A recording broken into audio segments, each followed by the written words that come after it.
at every level. It's if you're tipping your pitches and the guy at second can see it and he thinks he can help his guy out, oh, well, then stop tipping your pitches. Stop tipping the pitches. Then figure out your grip or figure out whatever it is you're showing Cal, and don't do that. Don't make it an excuse. And you could jaw at him. Like, that's what Cal was saying after. Cal's like, I mean, I would want, if Logan's on the mound and someone's trying to, and he's tipping his pitches and the guy at second's trying to relay it, I would want him to be like, hey, and kind of get in that guy's face. You know, why not? It's aggressive. Like, there's aggression in competitive sports, but you can't be mad. It's not cheating. You can't be mad. You can't complain. You can't go tell teacher. It is. I don't even think he should say anything. That's part of the game. Like, if you don't like it, change what you are doing, because nothing is illegal there. That's soft to me. Come on, man. I'm trying to feed my family. You're rich. Stop. Your money's guaranteed. Stop. Just say, what are you talking about? Honestly, I would rather him have come out and just said, yeah, I was annoyed. I thought he was relaying pitches, and I didn't think I was tipping him, and so I just got mad. Like, I was annoyed. That's all. That's all it is. You were annoyed that your pitches were getting tipped, and that's a you problem you need to figure out. And you were losing. So sore loser. Yeah, it's really too bad. Then Cal gets a double later. You love to see it. You absolutely love to see it. Seattle Sports is the home of the Seahawks and your home for the 2025 NFL Draft. I cannot believe that it is already just days away. Find us on the radio, the app, and our YouTube page for complete coverage of the Hawks' top 100 picks. Our coverage starts Thursday at 4 p.m. with the John Schneider Show and continues through every Seahawks pick. Follow along via the Seattle Sports app right now. Let's get to Headline Rewrites. Extra, extra, read all about it. Headline Rewrites. We must make headlines. The real story behind the headlines in today's news with Bump and Stacy. Headline number one, ESPN's Jeremy Fowler reports the Seahawks are open to trading quarterback Sam Howell. What's the real headline? Who could have seen this coming when the Seahawks gave their new backup a 2-year deal? Yeah. You have to look to improve. I think Sam Howell did have a decent season with the Commanders, 20 touchdowns, 20 interceptions. But if you're looking at this draft and you see a young guy that is going to be available, 3rd, 4th, 5th round or something like that, yeah, you go ahead and make that upgrade, because you get to start all over. Like, that's your baby now. Mm-hmm. You know, Sam Howell is going to be a backup somewhere else in this league, and maybe he'll get a chance to start. But if you have an opportunity to bring in your guy as a 21, 22, 23-year-old and groom him yourself, I think you have to make this move, because we're still waiting to see if Sam Darnold's going to be the guy. Now, this makes complete sense. It's business. I feel bad for everyone out there who is constantly calling every single interception by Geno, put Sam Howell in, put him in. It's a tough day for those guys. You know what I mean? Those guys are having a really tough Monday morning knowing that the future of the franchise, according to them, could be on the move. Mm-hmm. So, really a bummer. Headline Rewrites. Headline number two, Nico Yamaliva announced his commitment to UCLA, and reports are UCLA is paying less than what he would have made at Tennessee. What's the real headline? Whoever gave Nico this advice now owes him some money. All right, so here's the deal with this. Your boy has a connection, and what I've been told is that Nico made the move because there's someone in his family who isn't doing well. So he's an LA kid. He wants to be close to LA. Then they also said that Tennessee kind of spun it and made it as if he was asking for 2 times what he was getting, when really that wasn't the case. I think they wanted him. He was asking for them to take care of a couple things. No specifics, but he wasn't asking for the $4 million. Tennessee ran with it, put it out there, and he's not going to sit back and defend himself. Okay, so Tennessee came out and said he's asking for more money. Yeah. And according to your source, Nico was specifically saying, can you help me take care of this family member? Essentially. Okay. Yeah, so, I mean, who knows? Who knows what the truth is? That's just what I heard, because, why would you take less money to move back to L.A.? He's an L.A. kid. I saw him play in high school. Dude's going to be a baller. I know I looked at his stats last year. He had, 19 touchdowns, 10 interceptions. He's got some things to work on. What this does for UCLA, though, it changes everything, honestly, because they were a team that started off hot last year and then struggled towards the end. You get a kid like Nico over there, now you're going to get other recruits to kind of join the party or whatnot. Big ups to Deshaun Foster over there and trying to change things with UCLA. But there's so many angles to this. You don't know what to believe, but just from what I heard from my source, that's what they said. Nico's team could be trying to get in front of it by making it all fluffy. Tennessee could be trying to get in front of it to make it look all messy. End of the day, he didn't show up for practice, and I think that's where he's at fault. if you are on campus, you are enrolled in that school, you're on that team, you show up to practice, you have your conversation with your coaches like a grown man. The way it was handled was messy. Now, whether we believe Tennessee or UCLA, I don't know. That's up to you. I would not put it past in any way Tennessee or any university to, because they're PR machines too, to spin things and try to make it seem as though, right? Like they're not above it. So I wouldn't put it past any school to spin things. To your point about him not showing up, someone still helped him navigate this and gave him bad information, gave him bad advice. Yeah. Hey, this is how you need to do this. You're indispensable. You need to, and I don't necessarily blame, let's say it's true. Let's say he was going to the school to ask for money, to ask for help for a family member. Okay, well, someone still advised, like, well, what if you do that? And then when the school said, we can't do that, okay, well, then you need to find another solution. Then maybe it's, okay, well, do you mind if I enter the transfer portal? I want to go back home with family. You probably gave him an ultimatum. Like, look, if you can't do this for me, then I'm going to enter the transfer portal because I need help with this family member. Yeah. Yeah. I don't know. It just seems like there's bad advice mixed in there. You show up to practice. Yeah. You show up to your obligations, and if you guys can't come to a decision together, right? Then you did. Well, but you handle like a grown man. I just don't like him not showing up to practice. Not at all. And if I were Nico, this is a story that makes you more empathetic. I would just say it. Put out a statement. I mean, okay, this story's already out that from Tennessee's side, I would post a statement saying, I asked the school for more money because I had a family member struggling with something and they declined. And so I told them I was going to transfer. Does he have to? I would. If I were him, yes, I would. Hell, maybe he just doesn't care about that. Maybe he just says, look, I'm out. It's going to affect his draft stock. It's going to affect his reputation. It's not. It's affect. You don't think so at all? Heck no. You don't think it's going to affect If he goes out to UCLA and puts up 25 touchdowns, 6 interceptions, 4,000 yards, he is good. You don't think this is affecting his overall reputation? I think he's young enough to where we won't talk about it in 3 years when he enters the draft.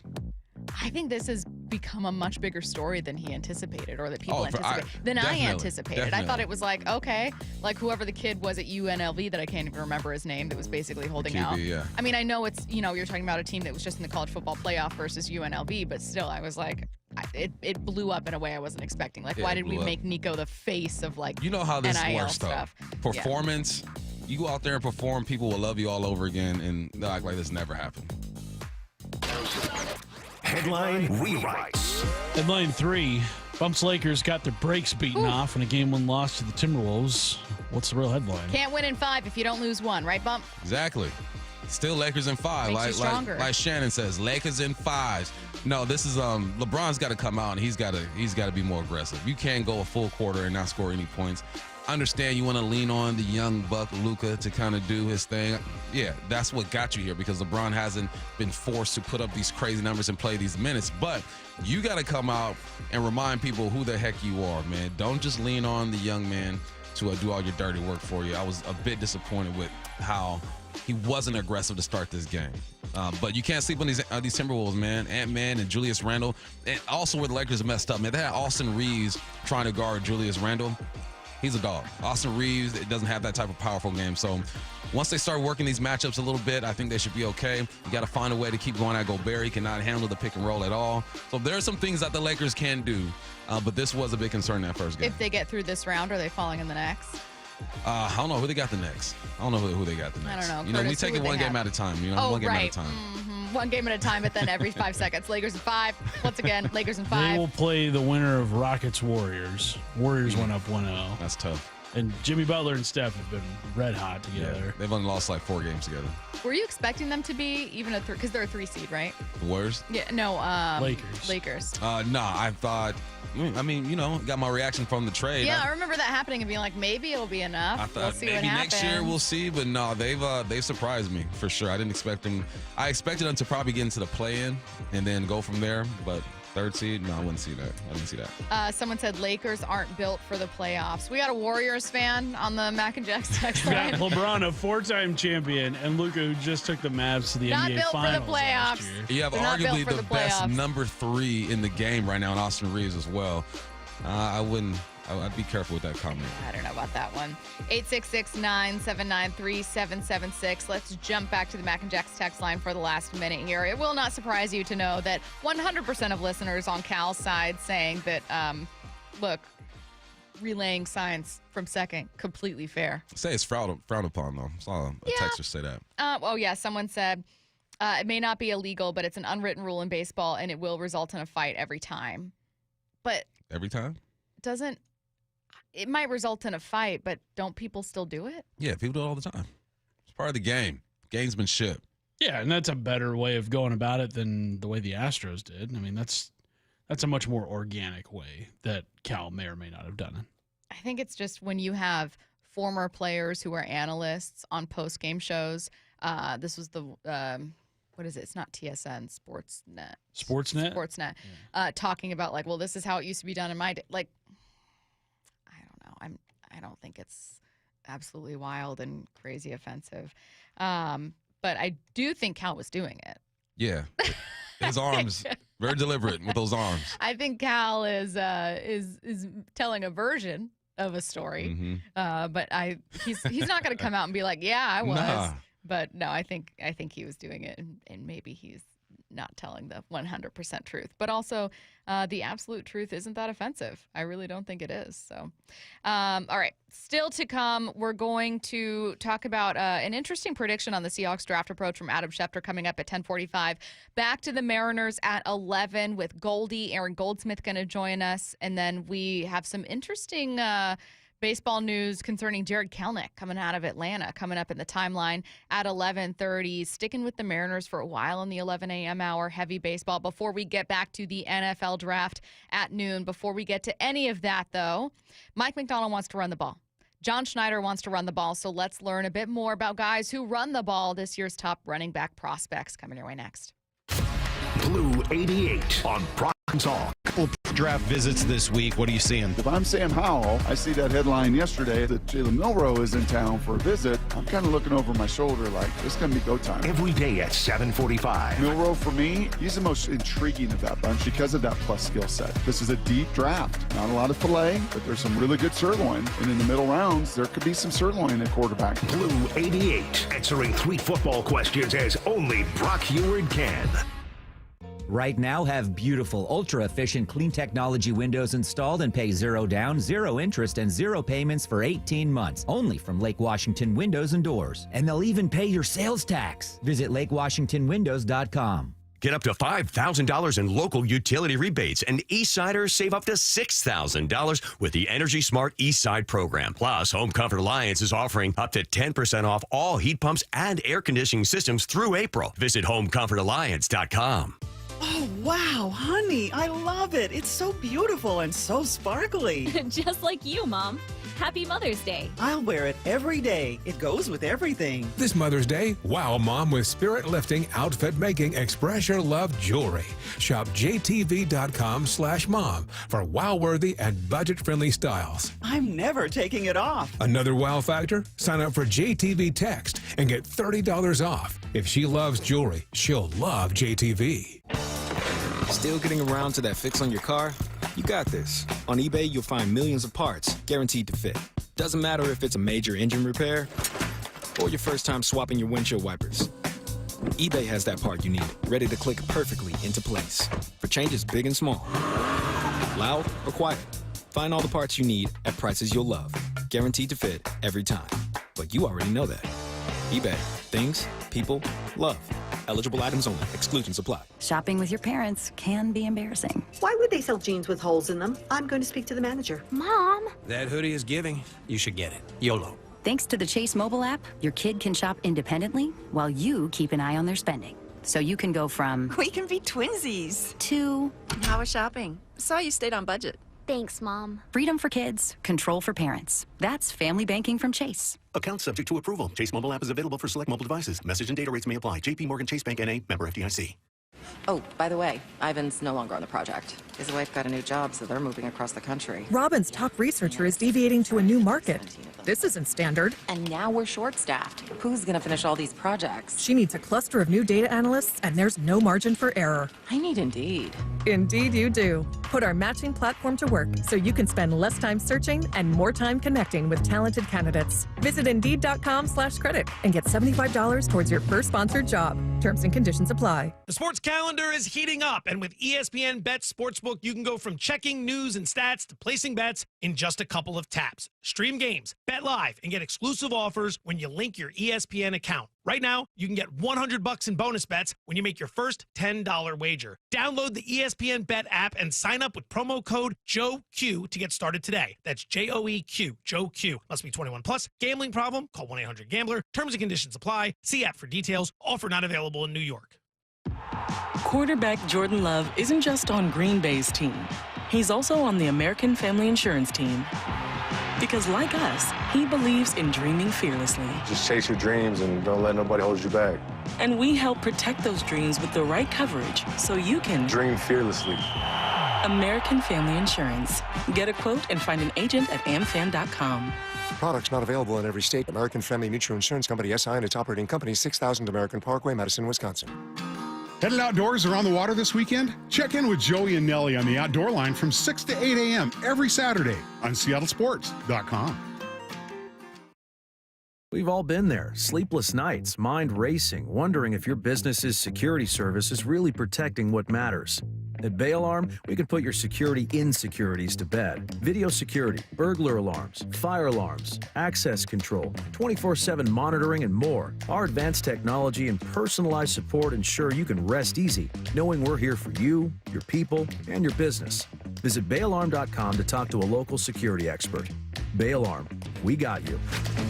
Announcing the Million Hour Volunteer Rally. G here, join me, Safeway and Albertsons, and donate your time and skills to support local food banks and host food drives or fundraisers. You can win free groceries for a year and a $5,000 donation to your favorite hunger relief agency. Visit albertsons.com/volunteer to learn more. Find volunteer opportunities and log your hours. A million hours will help create food secure communities. Visit albertsons.com/volunteer. Attention! If you owe money to the IRS, this is an urgent message. The IRS is cracking down by sending out collection letters, garnishing paychecks, seizing bank accounts, and putting liens on homes and businesses. They call it enforced compliance. And you better watch out because penalties and interest on unpaid taxes compound daily, making it even harder to get out of debt. Don't let tax debt destroy your life. You need to call Optima Tax Relief, America's #1 tax resolution firm. They're experts in taxpayer assistance programs that can save you thousands if you qualify. A+ rated by the Better Business Bureau, Optima's resolved over $1 billion of tax debt for their clients. Let them fight on your behalf, helping to put your tax problems to rest. Call the tax professionals at Optima now for a free consultation. Call 800-343-6460. 800-343-6460. 800-343-6460. Optima Tax Relief. Some restrictions apply. For complete details, please visit OptimaTaxRelief.com. From the Quantum Fiber Studio. This is Bumpin' Stacy. Weekdays 10 to 2. On Seattle Sports and 97.3 FM HD2. Mike McDonald wants to run the ball, and so does John Schneider. So let's talk about the guys that will be doing the running themselves. This year's top running backs, a couple guys catching your eye. So let's dive into a draft prospect profile, prospects plural. Looking at a few running backs here. Bump, what you got? So I picked three, right? I got the popular pick, a fun pick, and then just a guy that I personally like myself. Some names are familiar, right? The first guy I'm going straight to Genty, the best running back in this draft. 250 pounds, 5'9", ran a 4.42. And I was trying to figure out a player to compare him to. I was watching his film again, watching the way he moves. He's a strong running back, and I put down he's just fast enough. He's just fast enough to create those big plays, but I don't expect him to get into this league and have the 70-yard touchdown, 65-yard touchdown. No Saquon touchdowns? No Saquon. That's just not his game. But he's fast enough to where he's capable, but his style is a bit different. You remember Trent Richardson out of Alabama, right? One of the biggest busts in football history, I guess. Got to Cleveland and didn't do his thing, but that's who he reminds me of. When Genty has the ability to hit the hole, the A or the B, and kind of do like this little crab walk. You know crabs, they walk sideways, right? And he does this little crab move and keeps his shoulders down the field and is able to still create a whole bunch of power. I mean, this is the easiest one to evaluate because obviously he was the best running back in college football this year. But Genty, and I think that he's going to be better out the backfield than what he's probably going to get credit for. His hands are decent, but just a powerful running back. Reminds me of Alabama Trent Richardson, not the Cleveland Browns Trent Richardson. Not NFL Trent. No, we're talking Alabama football when it Trent. comes to Ashton Genty. And you and I feel, and I think a lot of people feel like the Raiders are sitting there waiting to How draft this young excited man. do you think Pete Carroll is Man. to take Ashton at what are they, 6 overall? I think 6 or 7. Yeah.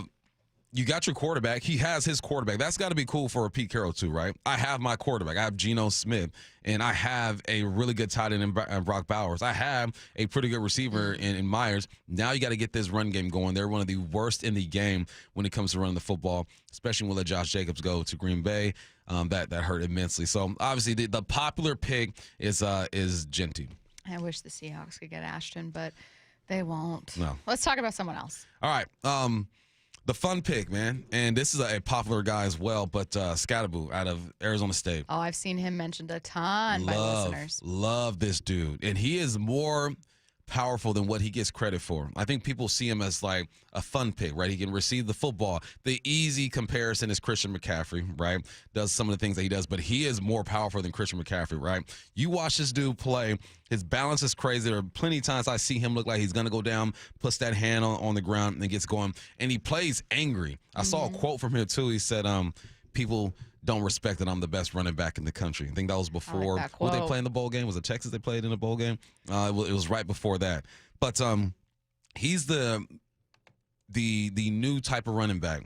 The running back that can do everything. I saw him in pass pro, he's good. I saw him in when it comes to receiving the football, he's good. And obviously running the rock and plays so violent. So that's the fun pick. It's Scatterboo. Really like that kid out of Arizona State. Paul Moyer, if you're listening, that one is for you.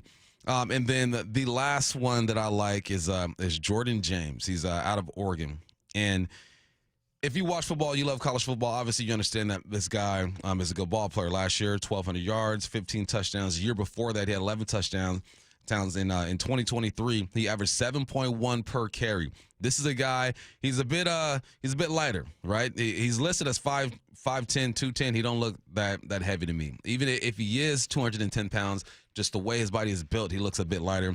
The player comp I have for him is Gibbs. He's going to hit you on the outside zone, on the stretch plays and whatnot. He can run up the A and the B. He has the ability to finish some runs, but he's about speed. He wants to get to the edge and let this thing go. I think he's better out the backfield than his stats are going to tell you. Only 209 yards receiving out the backfield, but there's a couple catches against, I think, Boise State that he made. That were some big catches. He looks natural catching the football. But him, it's all about speed, getting to the outside and getting into space. Because once he gets into space, he is hard to bring down. He's elusive. Gibbs is my comp team. I'm not saying these guys are going to have the success that these player comps that I'm putting out there have, but those are the guys who, when I watch that film and I imagine them in that uniform, how are you going to use them? Gibbs for Jordan James. Speed. Don't let him get to the outside. Some player comps should be used, though. It's like you're not saying, like, this is good. Sometimes you see people that get player comps to players who were busts or players that weren't great, and it's like, oh, no. And it's like, no. He's just saying, like, these guys have similar styles, similar approaches, similar body types, what have you. I want to go back to Cam Scatterboo. He's been mocked as, like, maybe a late day 2, early day 3 kind of guy, kind of all over the board. Some mocks have him going much later than that. I saw one going to Cincinnati, for instance, on early day 3. So because he will be available, right? Like, it's fun to talk about Ashton. I'm going to really enjoy watching Ashton Genty at the pro level. I'm very curious about whether or not he can translate his success at Boise State to the pros. Like, he was so fun to watch, right? I'm going to be tuning into Raiders games to see what he looks like. He's not going to be a Seahawk. He's not going to be close to being a Seahawk. The Seahawks don't have a hope to get Ashton Genty. Cam could. And I see, plenty of Seahawks fans that are plenty familiar with him ask about him all the time.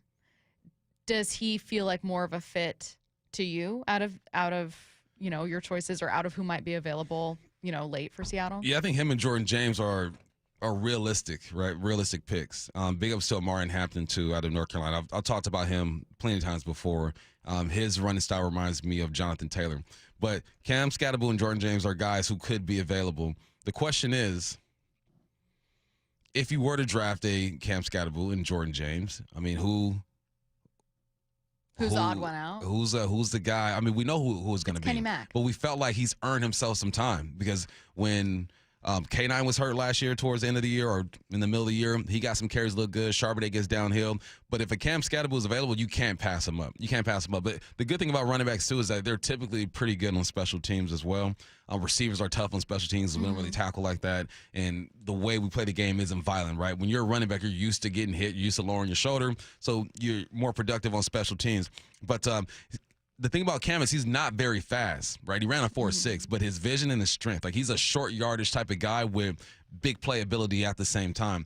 It's hard when you watch film on a guy like Scatterbull because you see what he does on the college level, and he has these 25, 30-yard runs.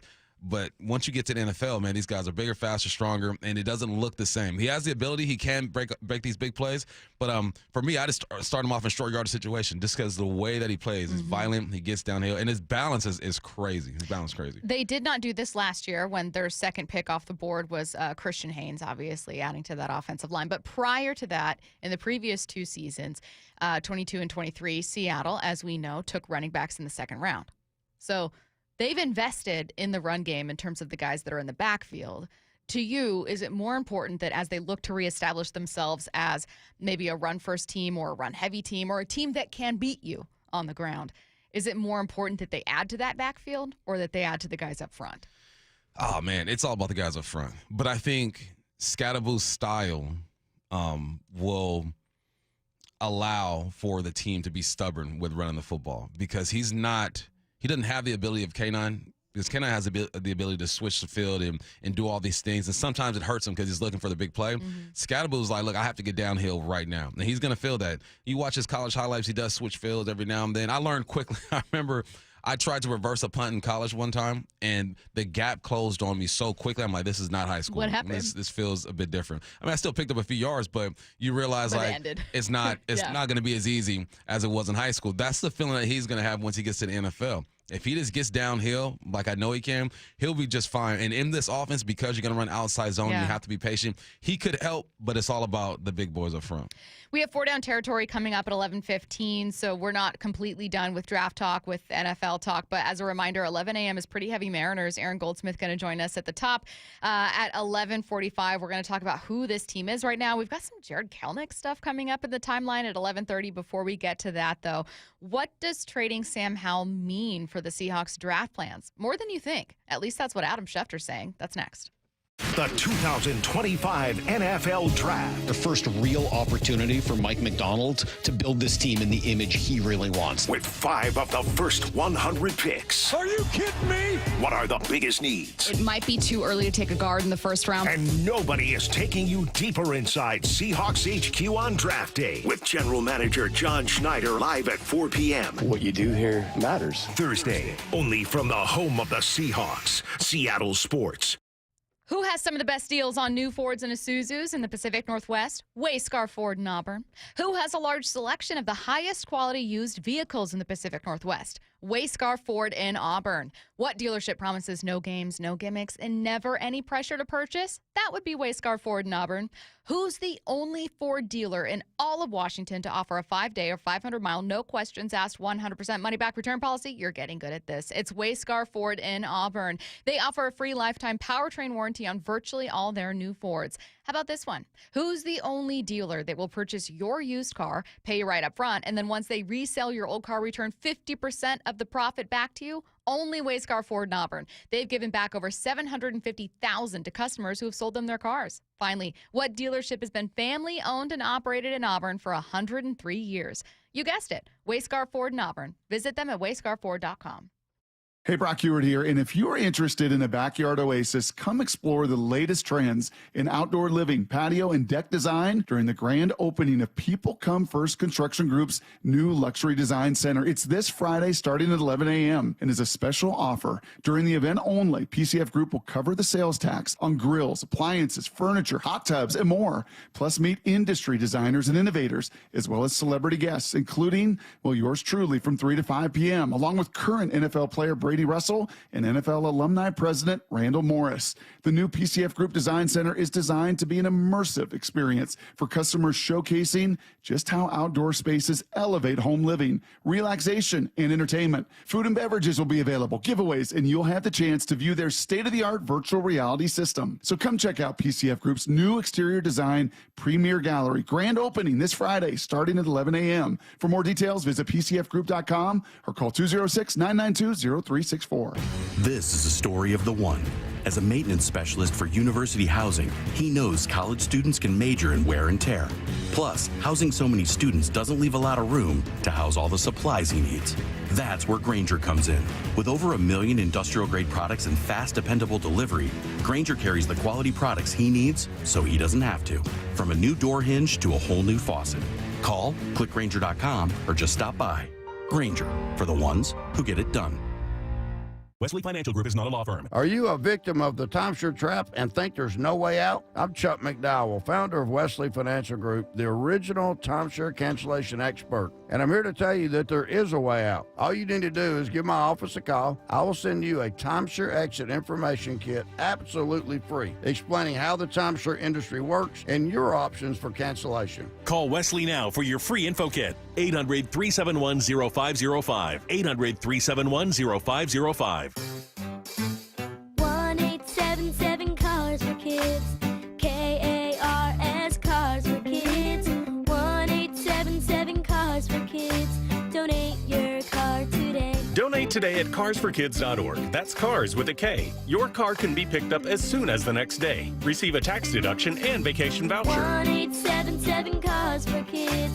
Donate your car today. Now accepting donations of land, homes, buildings, or any kind of real estate. Subscribe to the Seattle Sports YouTube page to find new and exclusive content from your favorite shows and personalities daily. Just head to YouTube, search Seattle Sports, and click subscribe. Michael Bumpus here, and golfers, how does a golf handicap level up your game? First, it levels the playing field so you can compete with golfers of any skill level. 2, shooting par isn't realistic for many of us, so a handicap can set achievable goals on your actual skill level. Lastly, tracking your progress helps you set goals towards improvement like I have. You can get a handicap index in 3 easy steps. Sign up for a handicap ID, post your scores, and after 3 18-hole rounds, you got it. To learn more, visit wagolf.org/710. You've heard the saying, you never get a second chance to make a first impression. Since 1926, my family's been helping local businesses make great first, second, and long-term impressions. We know how to make your company look good with quality uniforms, logoed apparel, floor mats, linens, and more.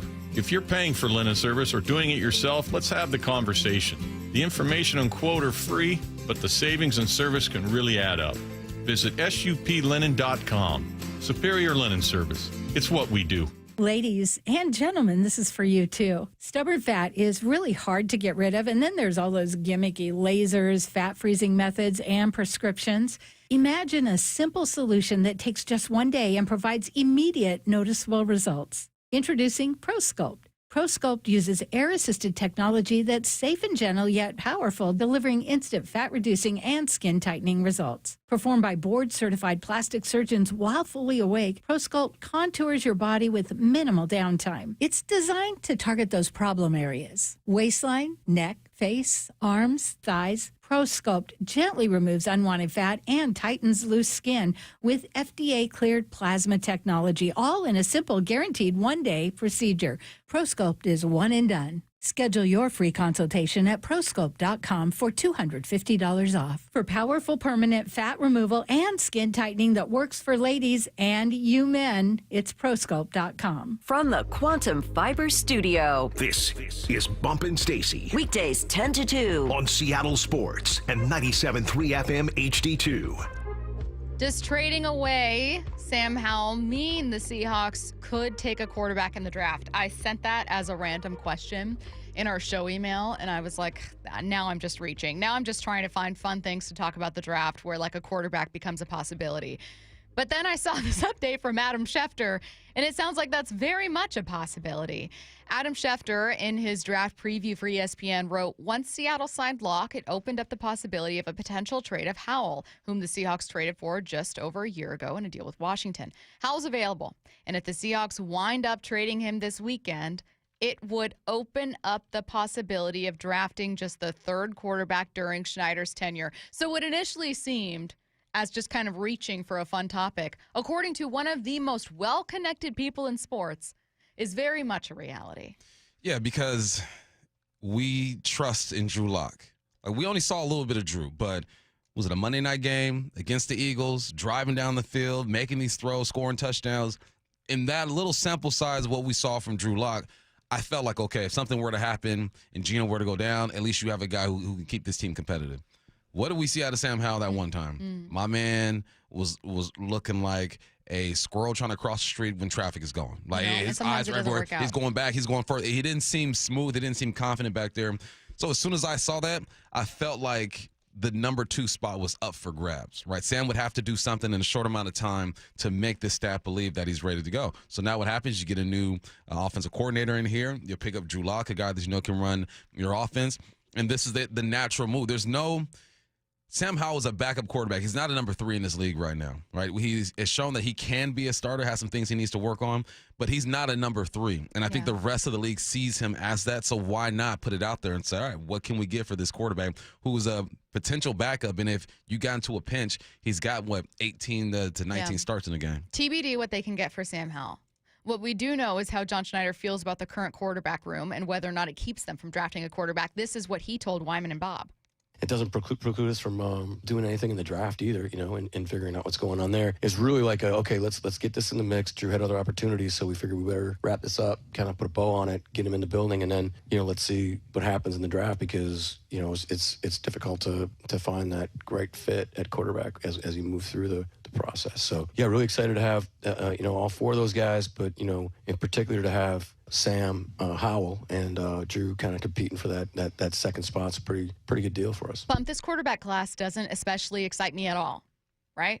However, I also know that for every 20 guys that are chosen late or anywhere in the draft that don't work out at all, there's the one guy who kind of does.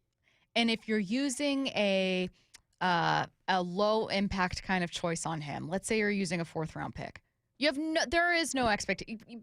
In any other world, you're throwing a pick away. You don't need a quarterback this year. This guy's maybe competing for a spot, but you're paying Drew to be the backup, so maybe he's a practice squad guy. Like, you're kind of throwing that pick away. Right. But it's a quarterback. And it's the funnest pick. It is. It's the most funnest pick. And the more that I look at these quarterbacks, no, they're not the quarterbacks from last year. They had some ballers last year. But come on. Will Howard put some games together. And Will Howard could be a day 3 guy. Dylan Gabriel put some games together. Day 3 guy. Riley Leonard transferred from Duke to Notre Dame, put some games together. Day 3. And then you have Shuck as well. So it's not top heavy, but there are still some guys who showed at the college level that they were elite at that level. Or are they as good as Caleb and Jaden Daniels and Bo Nix and Penix? No, I don't think so. But there's enough talent here to where you're interested to see if they were to get a start, what it looks like. It's not like, oh, my God, Dylan Gabriel is going to start a game. They have no chance. It's, let's see what this young man can do. Same thing with Kyle McCord. Let's see what this young man can do. And Will Howard, let's see what he can do. So it's not overwhelming you with talent, but these guys still dominated at their level, so they deserve some respect. Well, I just wonder if it's an itch John Schneider wants to scratch. This guy drafted Russell Wilson in 2012, the 3rd round. We all know the story, okay? They had signed Matt Flynn as a free agent. The next quarterback he drafts is Alex Magoo. I want to say 6th round, maybe a 7th rounder. I want to say it was a 6th round pick. And that's it. And that's all. This is a guy who's been to Josh Allen's pro day, who had his eyes on Patrick Mahomes, and I'm sure would have loved to trade up for him had the Chiefs not eventually drafted him, who reportedly, I don't know if you guys remember this story, who knows if it was true, but there were rumors that the Seahawks were interested in, acquiring Baker Mayfield via trade, like all kinds of things. Okay, that the Seahawks have been linked to over the 14 years that Schneider's been here, different quarterbacks. But he could never do it because you had a franchise passer and you didn't want to ruffle feathers. And why would you? Like, I know in hindsight, because Russell Wilson isn't here anymore, you go, well, you should have done it anyways. No, because Russell Wilson at the time was setting franchise records for you. You weren't going to mess that up. But now isn't it an itch you kind of want to scratch? Isn't it something that John Schneider's probably thinking like, well, but now I finally get to do this. I don't have to worry about someone's feelings. He doesn't have to worry about Russell's feelings. He doesn't have to even worry about Sam's. Sam Darnold's here to prove himself. Yeah, the situation is entirely different. It's it's advantageous for Schneider to make this move, right? Because, like you mentioned, you have a starting quarterback that's proven himself. You have a backup quarterback who you're comfortable with. But none of these guys, you're not looking at either one of these guys and saying, you're here for 10 years. Like, we got you locked in. No, they're both in proven type of situations. So why wouldn't you bring in just a young guy that is now your quarterback, right? The guy that you can groom to take this thing over. I think it's an interesting situation for these guys to be in. I wouldn't be surprised if they get a quarterback. I wouldn't be surprised if they don't, because there's no real need to go get a guy right now, especially if you're not picking up one of these higher picks and you're going to roll the dice on a guy who's going to get drafted later. You don't need him. Would you not do it? But I would do it. You would? I would do it. Just because you get your guy. And if there's a guy who speaks to Kubiak and who speaks to McDonald, if it's Leonard, Gabriel, McCord, Howard, you go ahead and get him, because it's about the right fit.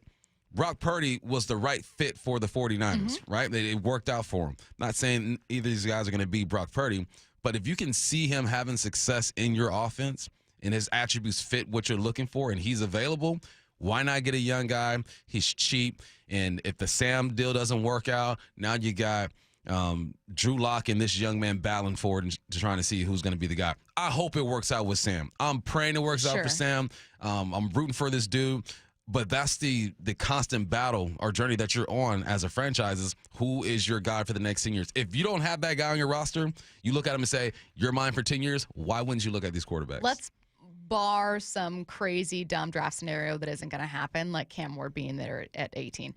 What's the earliest you'd use one of your picks? You got 2 seconds, 2/3, obviously a bunch of day 3 picks. If you use one of those seconds on Jalen? That's tough, man. What if it's your second rounder? Jalen is interesting because he's the most athletic quarterback in this deal. And I feel like if he's coached up, he can do some things. But he's not ready right now. So you got to be patient with Milroe. I think that there are other things you need to do first, though. Okay. I think you got to get the best player at 18. And I think that you need depth at linebacker. You need to get a DB. Like if Sam Howell was just here and he was the backup, then I'd say, like, okay, maybe look at Milroe. Sure. But because you got Drew Lock, I'm not pressing it anymore, not as much. I'm waiting until 3rd, 4th, 5th round. I ask because that's you already know without checking the Mac and Jack's text line, the number one name people are saying is Jalen Milroe, because you weren't taking him at 18. So it's more of like well, if you have this second rounder, this extra second rounder, like if he slips there, doesn't go early second, maybe you end up taking him. Like if he's not in the 30s, if he goes, I don't see him being available in the 50s. Nah, I don't think so. But I think that because that's unlikely to happen, if it happens, people will be especially curious. Yeah. I agree with you, though. I'm like, I would feel intrigued by this team taking a quarterback early with those picks, but I'm feeling good about this team using it on some areas where they could absolutely use a talent boost. Aaron Goldsmith joins us next. The 2025 NFL Draft. The first real opportunity for Mike Macdonald to build this team in the image he really wants. With 5 of the first 100 picks. Are you kidding me? What are the biggest needs? It might be too early to take a guard in the first round. And nobody is taking you deeper inside Seahawks HQ on draft day with General Manager John Schneider live at 4 p.m. What you do here matters. Thursday, only from the home of the Seahawks, Seattle Sports. Yeah, I have a ton of really memorable customers. So one of my favorite customers I've ever had, he came in and had a really bad experience with several different dealerships. He just lost his husband. His husband left him with a truck, and he was like, I don't need a truck. Like, this is so impractical for me. And it was a really emotional decision for him because it was one of the last things that he had, obviously husbands. We were like, it's no problem. Like, we're going to help you. And we did the process the same way that we always do the process. And we helped him trade in his truck for a beautiful new Rogue. And that was really cool. And he bought his second car from us. And I'm sure when he needs a third car, he'll come back and buy his third car from Nissan too. Afterwards, to thank us, he sent us this beautiful basket of like candies and fruits and stuff. Making a great day for the people around you is making a great day for yourself. The LJ way is the Lee Johnson Auto family. Hey guys, did you know that half of men over age 50 have erectile dysfunction on some level? Whether you have mild, moderate, or severe ED, West Coast Men's Health can help. We don't prescribe pills and hope they work. Instead, we treat the root cause of the problem with acoustic wave therapy, which breaks down plaque, unclogs arteries, and restores blood flow. We have treated thousands of men across our 11 locations nationwide and have established ourselves as a leader in the industry. So whether you have ED, Peyronie's disease, or suffer from chronic pain, such as neuropathy, carpal tunnel, or Dupuytren's contracture, West Coast Men's Health can help. No pills, no shots, no surgery, just results. With clinics in Redmond and Tacoma, call West Coast Men's Health at 206-519-6541. That's 206-519-6541. 206-519-6541. Online at westcoastmenshealth.com. From groceries to home prices, the cost of living in Washington state keeps going up. Now, Olympia politicians are proposing the largest tax increases in state history. Don't be fooled. If taxes go up, we'll all pay even more. Washington needs lower costs, not higher taxes. Tell the politicians no by visiting www.affordablewashington.org. Paid for by the people for an affordable Washington. Top 5 contributors are Washington Alliance for a Competitive Economy, Microsoft, Madrona, T-Mobile, and Amazon. Imagine finding your dream home and moving in right away. No waiting to sell your old place first. Sounds perfect, right? That's exactly what Orchard's Move First, Sell Later program lets you do. Buy your new home now and sell the old one later. Here's how it works. Orchard gives you cash so you can buy and move into your new home first on your timeline. No waiting, no showings, no double moves. Then the Orchard experts take it from there. They handle repairs on your old home for you so you attract the right buyers. Once they're done, a local Orchard agent lists and sells your home for top dollar. Orchard's Move First program gives you the freedom to buy and move into your new home first and sell your old home later. Buy before you sell and get top dollar for your home with Orchard. Ready to find out how much your home is worth? Visit Orchard.com to get your free home valuation. That's Orchard.com. Well, here in our region, it's really common for homes to have damaged insulation or even no insulation at all in their crawl space or attic. Well, in the winter, that'll make your home cold and drafty. And in the summer months, it can turn your home into an oven. It's Mike Salk here, and utility companies have special incentives right now to help with the cost of having your home properly insulated, including a once-in-a-lifetime rebate from Puget Sound Energy. So if you're a PSE customer and your home was built before 1990, you could qualify to receive a rebate on up to 95% of the cost to properly insulate your crawl space and attic. Yes, they will cover up to 95% of the cost. And if you're anything like me, you love the idea of somebody else paying to improve your home, add value to it, and save you money along the way. How good does that sound? Don't wait. Call Crawl Pros to learn what's going on behind that crawl space and attic hatch for free, and then what energy rebates you're eligible for. If you're worried about critters, mold, water damage, insulation issues, or anything else related to your crawl space or attic, schedule a free corner-to-corner inspection at crawlpros.com. We've all been there. Sleepless nights, mind racing, wondering if your business's security service is really protecting what matters. At Bay Alarm, we can put your security insecurities to bed. Video security, burglar alarms, fire alarms, access control, 24/7 monitoring, and more. Our advanced technology and personalized support ensure you can rest easy, knowing we're here for you, your people, and your business. Visit bayalarm.com to talk to a local security expert. Bay Alarm, we got you. Hey, let's go! This is Seattle Sports. Streaming through the Seattle Sports app. KIRO AM Seattle. KIRO FM HD2 Tacoma. Home of the Seahawks, Mariners, and everything Seattle sports. Seattle Sports Snapshot. Duke star Cooper Flagg announced this morning he's officially entering the NBA draft. The 6'9" forward's widely expected to be the #1 overall pick. The Mariners took another series win, their 4th in a row, this one against the Blue Jays. They have an off day today. Check out Extra Innings with your latest Mariners news and updates at 7 p.m. before they open a series against the Red Sox tomorrow. Snapshot brought to you by Miller Lite. When it's game time, it's Miller time. From the Quantum Fiber Studio, this is Bump and Stacy on Seattle Sports. Streaming through the Seattle Sports app and at seattlesports.com. Now, here are your hosts, Michael Bumpus and Stacy Ross. Here we go now. Goldsmith joining us now on the Emerald Queen Casino Sportsbook Hotline. 4 series wins in a row, Aaron. This one was especially great to see Rowdy take off. Lots to love from this one. I'm going to start, though, with what you made of Rowdy's weekend and what you've seen from him.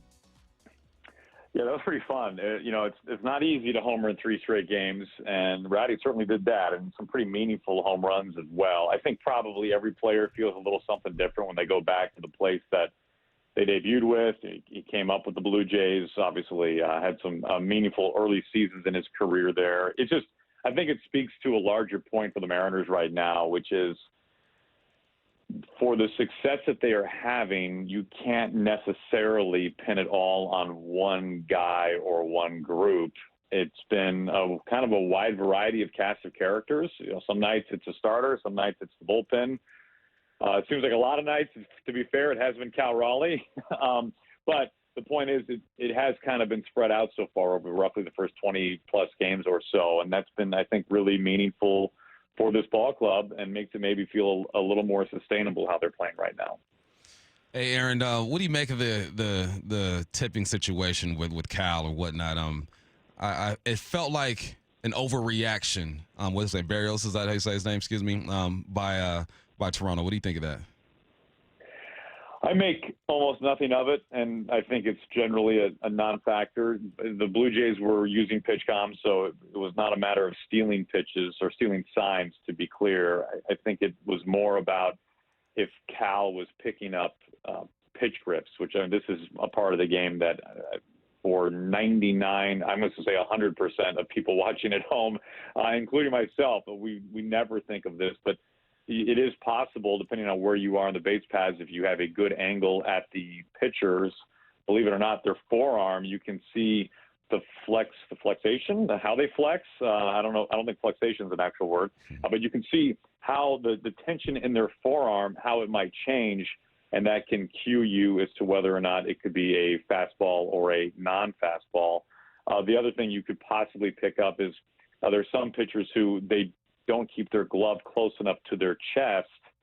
And as a result, if you're standing at second base, you potentially could actually see the actual grip on the pitch, and you could relay that sign. So I know there's been a Mariner pitcher in the past who told me that J.P. Crawford came up to him in his rookie season in the middle of a game and said, "Hey, I can see every grip that you're making in your glove." So this is definitely a thing. I will add to that, Cal has said he wasn't doing it.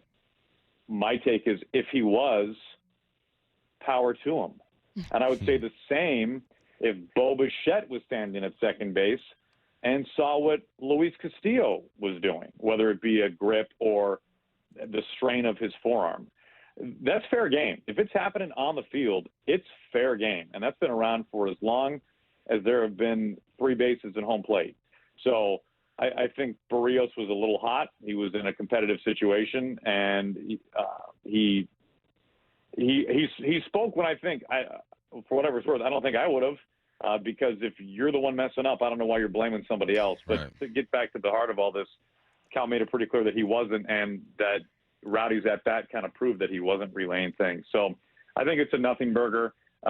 It was kind of a fun dust up for people sitting on their couches, but I don't think the next day, clearly there was nothing left over from it. I think all parties have moved on. Speaking of Cal, tied for first league-wide in home runs with 9, had his 11th against the Blue Jays in his career. I'm guessing they hate him in Toronto. I don't know for sure.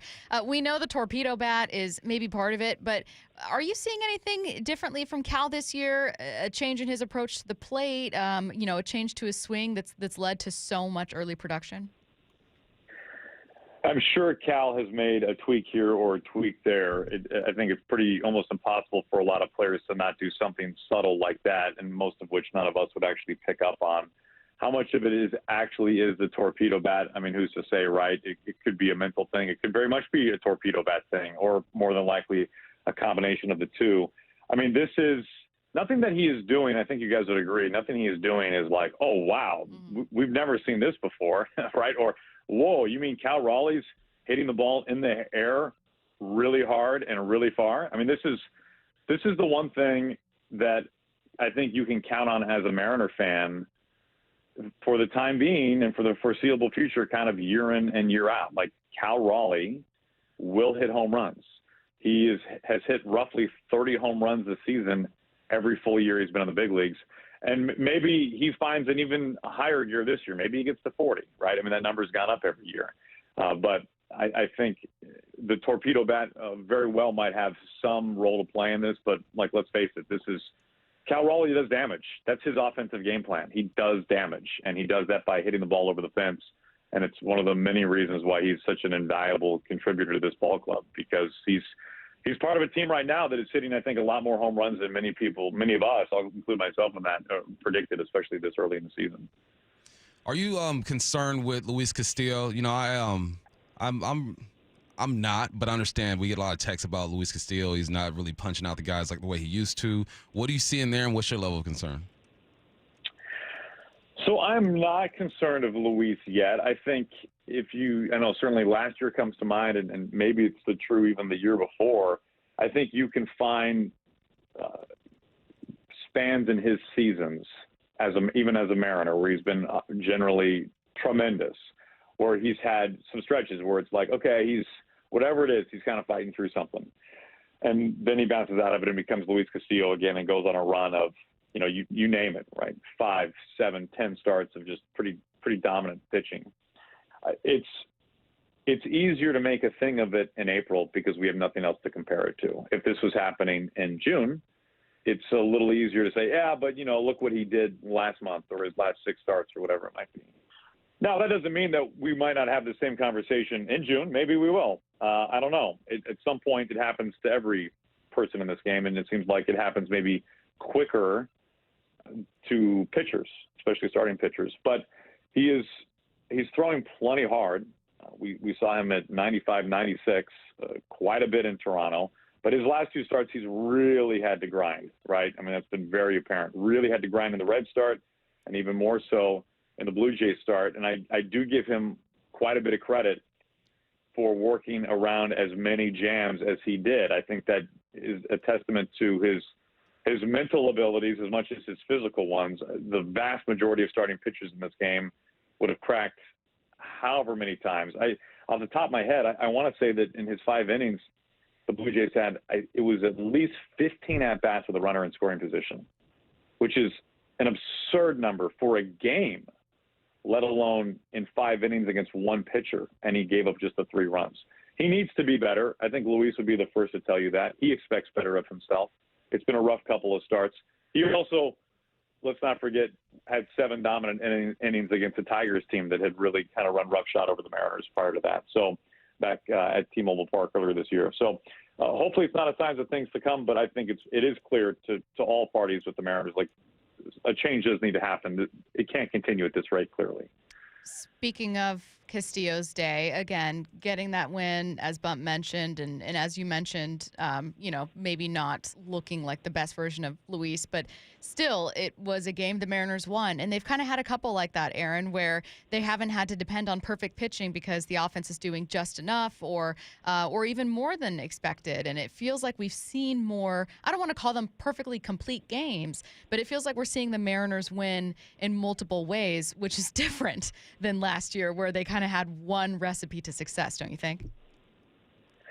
Well, there's no doubt. I mean, there was one clear-cut path last year, and you couldn't really deviate a whole lot from it. I think one of the things that's encouraging to me as somebody watching every night is that the Mariners are now winning fairly consistently, granted just 4 series, but they've won consistently in that stretch of time without their outlier strength being exactly that. I mean, we have not seen this rotation become, maybe it's fair to say even close to what I think we all believe it can, and we have reason for that belief, right?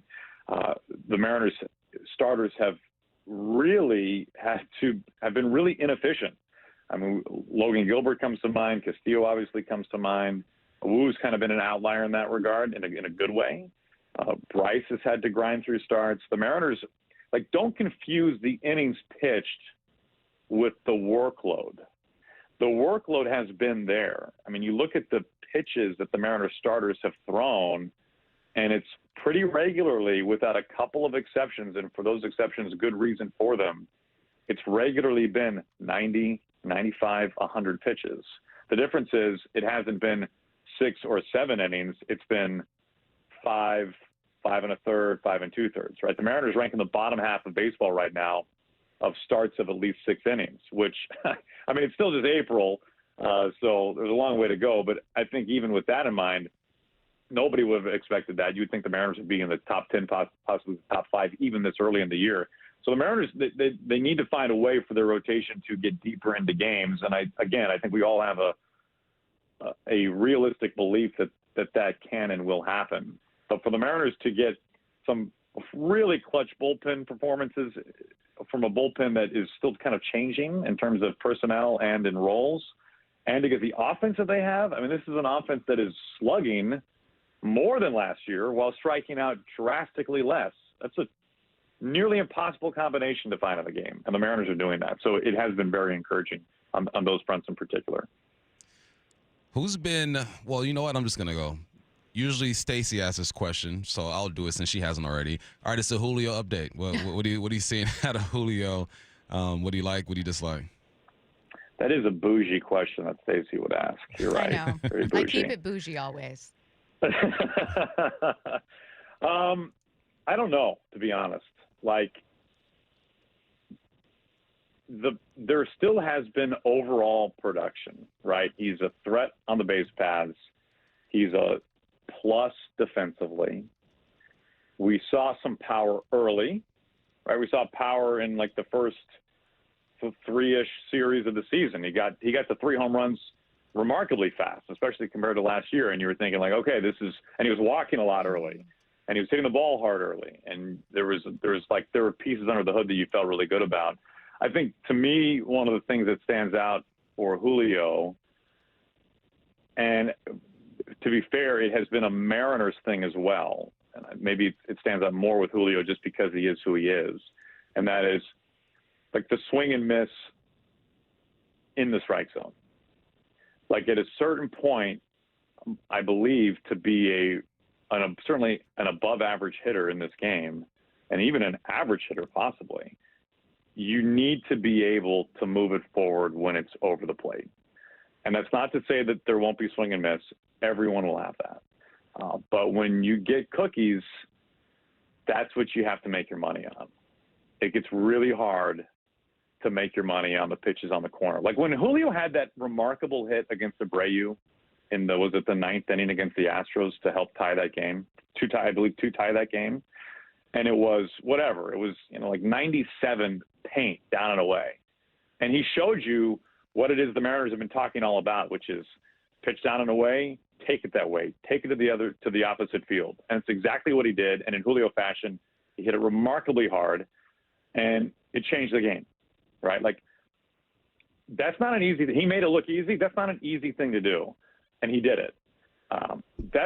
Those aren't the pitches that you want to make your money on, right? You want to make it on the fastballs in the damage zone. And for a long time, the Mariners have struggled with swing and miss on those pitches. I think that's becoming better, especially recently for the Mariners. But to my eyes, and when I kind of look up some of the numbers, that's continued to be a problem for Julio. It's amazing that he still has numbers to carry him at times, despite that, and despite having some at-bats where he really looks off balance, and it doesn't look like it should. But maybe this is just him early. I don't know. Like, I feel like that's, in some ways, I think it's hard for us to wrap our mind around, like, why is it that there are some players who just get up to a slow start? So maybe, I can't explain it. Maybe that's just something that happens for Julio, because we've seen the peak, and we've seen even the average. And when he's average, he's above average compared to the rest of the field. So I'm not panicking about Julio. We have seen this before, especially early in the season.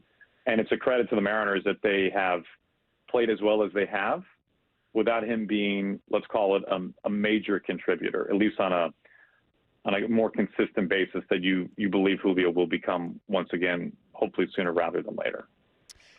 Last one for me, just quickly. When we had Justin Hollander in studio, he seemed pretty high on Solano, kind of excited about that signing. We haven't seen much of anything from Donovan this season, hitting 100. I know he hasn't had, a ton of opportunities, was just, 30 ABs, 13 game appearances. But is he giving to you what you were expecting from him as kind of a role player, platoon guy, or are you a little underwhelmed with his start? Well, it is underwhelming. I think Solano would be the first to say that. I mean, you're right. He has not had regular at-bats, but I think that was the plan. I don't think that is taking anyone by surprise. If you go back and look at his numbers last year with the Padres, good numbers for the record. Like he didn't play every day, and he wasn't going to play every day here.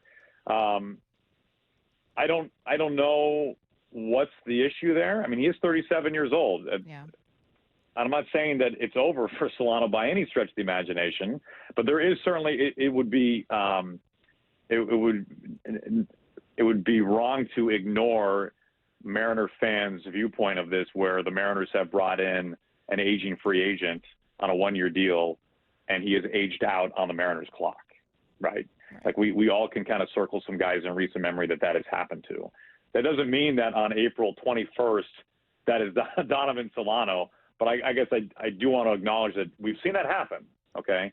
But I think in Solano's case, they're not asking for him to be a regular contributor. They're just asking for him to contribute in the right spots, which for some guys is a harder thing to do. For Solano, who's a veteran, you believe that he's been in that position before and can.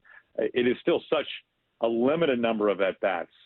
I mean, the Mariners have played just over 20 games, but if you added up the at-bats of Solano and put them into like chunks of 4 and say how many games that would represent, like I'm going to go off the top of my head, I don't know, would that be like a week's worth of games?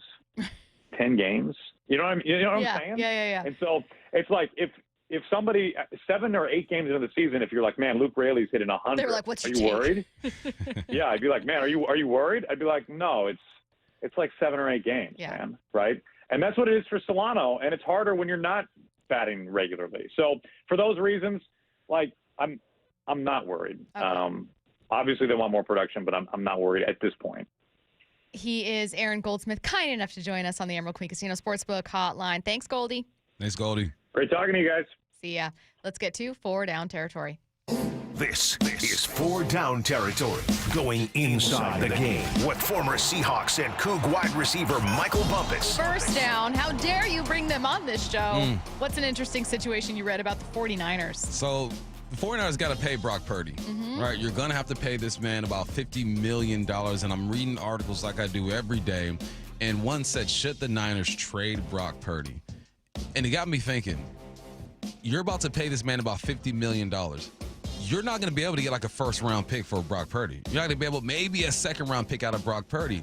Like, how much value does he bring to a different team? Because we know a lot of his success is because of the situation that he's in. Can you see Brock Purdy going to another team and elevating that team? I don't think so.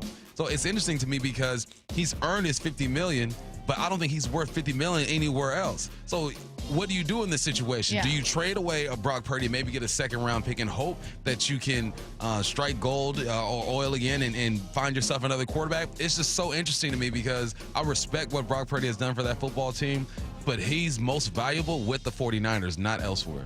Second down. Who could shake things up in the draft? Again, just doing my reading, right? You better not say the 49ers. The GM for the Indianapolis Colts put out there that if there were a quarterback available at number 14 that he really liked, he would make a move. So then you would have Anthony Richardson, you would have Josh Daniels, and this young quarterback. And at 14, who's going to be available? We're assuming, obviously, Cam's going to be gone. We think Shedeur is going to be gone with the Saints. So is it Jackson Dart? Jackson Dart? Is it Shuck? Who is it? And are any of those guys capable of beating out Anthony Richardson or Josh Daniels at that 14 spot with the Colts? I don't know. But I think that if he were to do that, because we always talk about how the draft is like a domino effect. If he were to do that, I think it would jack up all the dominoes, right? It'd be people would be scrambling at some point because there are people who are waiting late in this draft. I think the Steelers, or maybe in the second round, that are hoping that a Jackson Dart, who I don't think is going to fall that far, or a Milroe, or one of those guys are available late. So it's just interesting to me that we're hearing all these rumors now, right? Shedeur Sanders isn't a good quarterback anymore. Milroe has jumped up, and now you got the Indianapolis Colts saying, like, look, we might grab a quarterback too. It lets me know that this is the week of the draft because things are getting crazy. Third down. Who's one of the most underrated prospects in the NFL draft this year? Just talking about him earlier, I think it's Dillon Gabriel. If you go back and you keep watching Dillon Gabriel's film, his throws are compact. He reminds me, honestly, of Bo Nix. I know he went to Oregon just like Bo Nix, but he reminds me of a more athletic Bo Nix, right? Throw is compact. He stands in the pocket. You can use him with the zone option look type of games. I think that whoever lands this young man, you're going to have a starter the next year or two. I think he's that good. He's listed at 6 foot. We know it's about 5'11", and that's going to hurt him a bit. But the more film I watch of him, the throws down the seam, he has the arm strength. He's played in big games before. I know he got blown out in the Rose Bowl, but he's looking better than me. I'm like 3 or 4 drinks in with Dylan Gabriel, and he's looking real good right now. So whoever picks him up, rose-colored glasses. Exactly. Whoever picks him up, man, you might find you one. 4th down.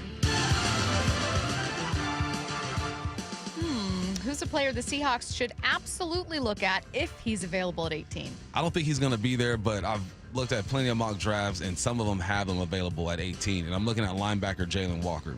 And the reason why I like him at that 18 spot, I like a lot of guys at that 18 spot. You pick at 18, you're going to get a good football player. But he can rush off the edge, he plays in the middle, and he plays with that type of energy that Ernest Jones gives me. And I'm imagining him, Ernest Jones, throwing Tyrese Knight there as well. If he's available at 18, he's probably going to be one of the top 3 or 4 best available athletes at that point. And you need depth at that linebacker spot. No disrespect to Drake Thomas. I just don't think he's a starter, or if your starter were to go down, that he could fill that role for a long time. It's just young talent. And the way that Georgia used him rushing outside, as an edge rusher inside at that interior linebacker spot. He brings just a lot of versatility. And, so if Jalen Walker's available, I don't think he's going to be available, but I've seen some mocks where he is. You got to take a look. Man, I do wonder if they're going to have someone surprising fall. I feel like that is not the first mock I've seen having defense. I know Bob Condotta talked about it on with us, that he anticipates it could be defense. We haven't had Brady pick someone per se. He's going to be on with us on Thursday and Friday. But I do wonder if they're going best talent available, going to be a defensive guy, and if that might surprise or even disappoint a lot of Seahawks fans. I think it will surprise and disappoint. I think most people want the obvious, which is an offensive lineman. Yeah. But I don't think the talent is there at 18 for that. Seattle Sports is the home of the Seahawks and your home for the 2025 NFL Draft. Speaking of, find us on the radio, the app, and the YouTube page for complete coverage of the Hawks' 5 top 100 picks. Coverage starts Thursday at 4 p.m. with the John Schneider Show live and continues through every Seahawks pick. Follow along via the Seattle Sports app. Jared Kelnick stepped in it in the timeline. That's coming your way next. The John Schneider Show with Wyman and Bob. Brought to you by Pizza Hut. John, since we talked to you last week, there's a new backup quarterback in town. Yeah. Drew Lock. I think it's a great situation. We have 4 guys that we really like. It doesn't preclude us from doing anything in the draft either, and figuring out what's going on there. It's really like, okay, let's get this in the mix. Drew had other opportunities, so we figured we better kind of put a bow on it. Hear the rest of this interview on demand at seattlesports.com and on the Seattle Sports YouTube page. This might be the most surprising statistic I've shared in decades of doing local news. More than 75% of commuters will be involved in a car accident at some point. JP Pendergast of Pendergast Law with more. What makes it more surprising? The average person will be involved in 3 to 4 collisions in their lifetime. With accidents unbelievably prevalent, what are some safety tips if it happens to you? Safety first. Secondary collisions are not uncommon while awaiting help. Turn on those hazards and remain in a safe place. If a bystander witnessed the accident, capture their information and encourage them to remain at the scene.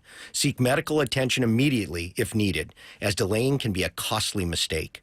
Lastly, remember that statements made to police and insurance adjusters can affect your case. Collisions are more common than we'd like to think. If you find yourself in one, follow these helpful tips and then call my friends at Pendergast Law. If you or a loved one's injured in a car accident, call Pendergast Law. We can help. PendergastLaw.com. This year, tee it up at home with Synthetic Turf Northwest. Dial in your yard and your short game is sure to follow. Synthetic Turf Northwest is your synthetic grass expert. Install a custom backyard putting green or just a mud and mow-free lawn the neighbors will envy. They do it all. Residential, commercial, and turf supply. With locations in Woodinville and soon Fife. Mention Seattle Sports and save up to $1,000 off your project. Visit syntheticturfnorthwest.com. Hey, it's me, second base at T-Mobile Park. And my view, it's pretty sweet. I can see the big dumper flashing his platinum glove, firing a perfect throw right at me. Here comes the tag. Oh, got him. Another strike him out, throw him out for Cal Raleigh. Then there's Julio, stomping on me on his way to a stand-up triple. That dude is unreal. Swinging a line drive, Julio round to third with a 2-out, 3-run triple. And JP, smooth as silk, snaring line drives out of thin air. And he takes a hit away! Come check it out for yourself. There's nothing like being this close to the action. Although I'm still waiting to get invited to the Wind Dance. A base can dream. Mariners baseball. Trident's up. The Mariners are back in town this week, and you won't want to miss 2 great giveaways as they take on the Marlins. Score a City Connect captain's hat this Friday and a Moose Shoulder plush Saturday. Plus, grab value game seats as low as $10 Tuesday, April 29th and Wednesday, April 30th against the Angels. Get your tickets at mariners.com. Hey, Brock Heward here, and if you're interested in a backyard oasis, come explore the latest trends in outdoor living, patio, and deck design during the grand opening of People Come First Construction Group's new Luxury Design Center. It's this Friday starting at 11 a.m. and is a special offer. During the event only, PCF Group will cover the sales tax on grills, appliances, furniture, hot tubs, and more. Plus, meet industry designers and innovators, as well as celebrity guests, including, well, yours truly from 3 to 5 p.m., along with current NFL player Brady Russell and NFL alumni president Randall Morris. The new PCF Group Design Center is designed to be an immersive experience for customers, showcasing just how outdoor spaces elevate home living, relaxation, and entertainment. Food and beverages will be available, giveaways, and you'll have the chance to view their state-of-the-art virtual reality system. So come check out PCF Group's new exterior design premier gallery. Grand opening this Friday starting at 11 a.m. For more details, visit PCFgroup.com or call 206-992-0364. For Down Territory, going inside the game with Michael Bumpus. I like this. More quarterbacks should start doing this. Every day at 11:15 and 1:15 on Bumpin' Stacy. You think your home is pretty cool until that summer heat hits, and suddenly your home isn't that cool. In fact, it's hot. Air conditioning from Washington Energy Services can help. Stay cool this summer with our biggest spring savings event ever. This month only, take up to $3,500 off an energy-efficient brine cooling system with exclusive Washington Energy rebates. Ensure your home is always the cool house with air conditioning from Washington Energy Services. Contact us today for a free estimate.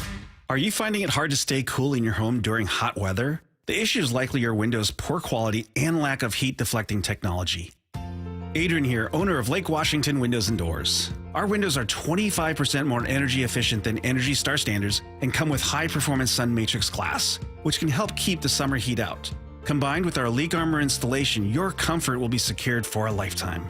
Choose Lake Washington Windows and Doors, a name you can trust. Visit lakewashingtonwindows.com. Hope springs eternal during the start of the season, but unfortunately, so do spring allergies. Hey, it's Dr. Ryan Stern of the Stern Sinus Center. Let us fix your ear, nose, and throat problems. Let's make your congestion, sinusitis, snoring, and allergies a non-issue. We can diagnose and treat everything from allergy testing and treatments to modern nasal breathing procedures to advanced balloon sinuplasty. Come and see us in Federal Way and Auburn or at sternsinus.com. That's sternsinus.com. You know, there's nothing better than having a big fish on your line, and you'll hear that sound a lot at Queen Charlotte Lodge. Make moments into memories. Experience a luxury resort, breathtaking wildlife, spectacular wilderness, and amazing fishing at Queen Charlotte Lodge in British Columbia. Reserve now before you miss out on peak king salmon runs and plentiful halibut in May and June. Go to fishqcl.com. That's fishqcl.com. Oh, and remember, our dollar is worth $1.40 north of the border. This is The Timeline with Bump and Stacy. Brought to you by 1-800-DUI-AWAY.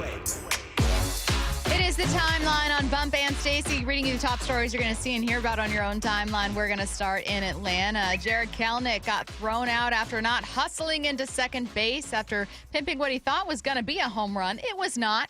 Ronald Acuna Jr. tweeted his displeasure with how it was handled, so let's jump to it. First, Jared Kelenic on his apology to Brian Snitker for not hustling. I mean, I think the only thing I have to say is that, like, in that situation, like I know better than that. You know, I kind of got caught up in the moment. You know, thought I got enough of it. Obviously, no excuse. You know, because every game is big. In that situation, a tight ball game right there, I got to be on second base. It's like, no, there's no excuse for it because, you know, we won that game, thank God, but they come back and put another run on, and we end up having to go into extras because something I did. Like, you know, it's bigger than just me. Like, I went in and talked to Snit about it, told him that, you know, that was a mistake on my end and that something I can control, and I told him that it wouldn't happen again. I don't know if you guys all remember, but about 6 years ago, Acuna was removed from a game during very similar circumstances and pointed out the double standard. Asked why he treated Kelenich's lack of hustle differently, here's what Brian said. It was kind of the same situation as Acuna's. I know Acuna's wasn't. No, they're all different. They're all different. All the situations, when they happen, they're all different. And I addressed it with Jared. What do you think made Acuna's incident different from Jared's? It's just timing and all of everything. I think there's no blanket thing doing that. Quite honestly, if you want to know the truth, I wasn't watching that play. I knew he got thrown out at second. I didn't see it till this morning, and then I talked to him about it. This is what Snitker said at the time after that 2019 game. He didn't run. You've got to run. I mean, again, Kelenic did exactly the same thing. It's not going to be acceptable here. Here's the thing. As a coach, you must be consistent on how you handle things, how you handle, especially discipline, right? It has to be across the board the same thing. And it seems like a coach is doing a little backpedaling right here. I didn't see it. It's like that just popped in his head. Actually, I didn't see it. And it's different. No, it's not different. It's the same thing. Big ups on Jared Kelenic for stepping up and saying, look, I was wrong. I got to hustle. I know better than that. For sure. He handled it the way he's supposed to handle it after the fact. But if you are a coach, my man, you must be consistent with your discipline. It is the same. You're pimping something that's not supposed to be pimped and you get thrown out because you're not hustling. That's one thing you can always control is all coaches, say with me, attitude and effort. You can control that at all times. So your effort has to be on point. Attitude has to be on point. It's not a good look for coach right now. Ken Rosenthal's take for The Athletic is that everyone's wrong. He said Jared Kelenic should have run harder. Brian Snitker should have benched him. And Ronald Acuna Jr. should have addressed the double standard, a clear double standard, internally rather than taking to X. Why? He felt like it was just something that you address internally, like as a team. Like if you have an issue, you bring it up to the manager, you bring it up and you say, like, you don't need to say it on. You don't need to respond to something on Twitter. No, you're right. Saying if it was me, they would have benched me. Like you can just say that, kind of man to man to your manager, or like, hey, I felt like this was a double standard and it made me feel the way. But what does that also say? If he felt like the way he did and went on Twitter, went on X and said that, right? That means he's feeling. It's deeper than just what we're seeing, I think. Definitely is. So obviously his emotions got the best of him. I agree, you're supposed to handle that in-house, but if that man went on X and did that, that tells me that there's some real double standards going on. Next up, Luka Doncic told ESPN he smashed his phone when he found out he was traded from the Mavs. You hang up the phone the night you're traded, and you threw it? Yes. Do you have that phone? Yeah. You still use that phone? Yeah, it still works. It still works. He talked a bit more about how he was feeling. Well, I was actually in the bed, My TV wasn't working, so I was on iPad watching a movie, about to go to sleep. First thing I said, probably 3 times, is April 1st. What were you feeling in that moment? Sadness, mostly. I was still in shock, crazy shock, and I felt like my heart was broken, honestly. Imagine finding out the night everyone else did. Yeah. He should have the heads up. Yeah. It's not supposed to go down that way. And I would imagine it's tougher to keep things in house these days too, because all you need is one person to leak it and it's out there. But we're talking about one of the top 5 best in the game right now. He deserved to hear about it the other way. And you hear it in his voice, man. He's still upset. He loved Dallas. But let me tell you one thing, Luka. Welcome to L.A., baby. You don't want to be nowhere else. L.A. You essentially are going to be the face of this town. I know. Come on. You'll be all right. Curtis, I'm going to pull you into this conversation for just 1 second because I'm still reading through that new feature on Nico Harrison on ESPN, but you read through it. What stood out most to you about Nico? Incredibly unpopular in Dallas. Yeah. Well, I don't think anybody can be surprised that he tried to surround himself with yes men and then also fired their longtime. He was a trainer and then kind of worked his way up the organization because he was pushing back against some rehab things that Nico Harrison and his staff wanted Mavs players to do. And then what's interesting is that Casey Smith, the trainer in question, was then hired by the New York Knicks, who employed Jalen Brunson, who spent a lot of years in Dallas at Brunson's request. And that move also alienated Dirk Nowitzki, who doesn't want to be around the franchise. Doesn't want anything to do with them. Yeah. And so there's another one out, too, where Nico Harrison apparently had no idea that he was going to receive the kind of pushback that he did from Mavs fans. That's what's wild to me. Yeah. Like, how can you be that out of touch with your own fan base that you think we could trade the best player, the most popular player, someone everyone's expecting us to give a supermax extension to, and I'm surprised people are upset. You have to be so far removed from any temperature check of your own fan base, of your city, to your job, to your responsibilities, to truly be shocked by that. Or he blindly thought that AD was good enough in that trade. Like, we'll be fine. We're getting AD. Now, I know I made a case for it when it went down. I think you were blinded by Lakers love.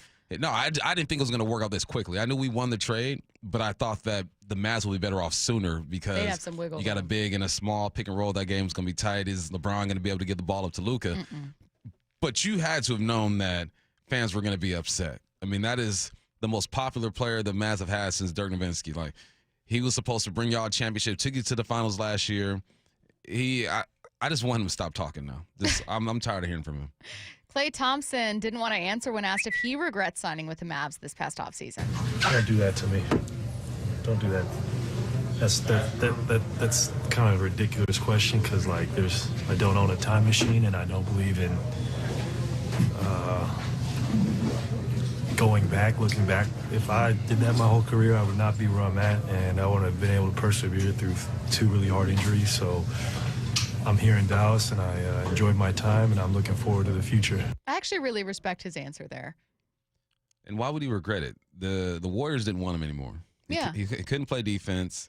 Well, I think he's he getting older. regrets it because Luka got traded. I think that was a big reason why he signed with Dallas. I get that. Yeah. But I like his answer being like, first of all, don't do that to me. Because you already know that obviously in hindsight, I would have loved to be on a playoff team. I would have loved to be elsewhere. I would not love to be here. You know that the answer is, do right now in this moment, I wish I was somewhere else? Yes. No, it's a loaded question for sure. They're setting them up. Exactly. Yeah. However, I don't have control over that. It's pointless. It's pointless for me to wish that. I can't go back in time and change it. And in addition to that, I've suffered through 2 really drastic injuries where I'd probably be wishing the same thing, but they made me a stronger person. Like, it's a pointless waste of time to wish that my life or my decisions would have turned out somewhere else. Like, I just liked the answer. I know it was like a little kind of like aside to part of this story, but I really like Klay. Of course you do. He's a kook. Why wouldn't you? Greatest kook of all time. The WIAA is last story here, adding girls flag football as an officially sanctioned high school sport. Washington has become the 15th state to sanction the sport at the high school level. Awesome Let's go. stuff. Jada Bumpus will be tearing up football fields here really soon. Can't wait to see it. We're jumping back to the NFL draft at noon, about 20 minutes from now. Before we get to that, who are the 2025 Seattle Mariners? That's next. The 2025 NFL Draft. The first real opportunity for Mike McDonald to build this team in the image he really wants. With 5 of the first 100 picks. Are you kidding me? What are the biggest needs? It might be too early to take a guard in the first round. And nobody is taking you deeper inside Seahawks HQ on draft day with General Manager John Schneider live at 4 p.m. What you do here matters. Thursday, only from the home of the Seahawks, Seattle Sports. Hey friends, Stacy Rost here. Who has some of the best deals on new Fords and Isuzus in the Pacific Northwest? Wayscar Ford in Auburn. Who has a large selection of the highest quality used vehicles in the Pacific Northwest? That would also be Wayscar Ford in Auburn. And what dealership promises no games, no gimmicks, and never any pressure to purchase? Yes, that is correct. It's Wayscar Ford in Auburn still. Who's the only Ford dealer in all of Washington to offer a 5-day or 500-mile, no questions asked, 100% money-back return policy? Wayscar Ford in Auburn. They offer free lifetime powertrain warranty on virtually all of their new Fords.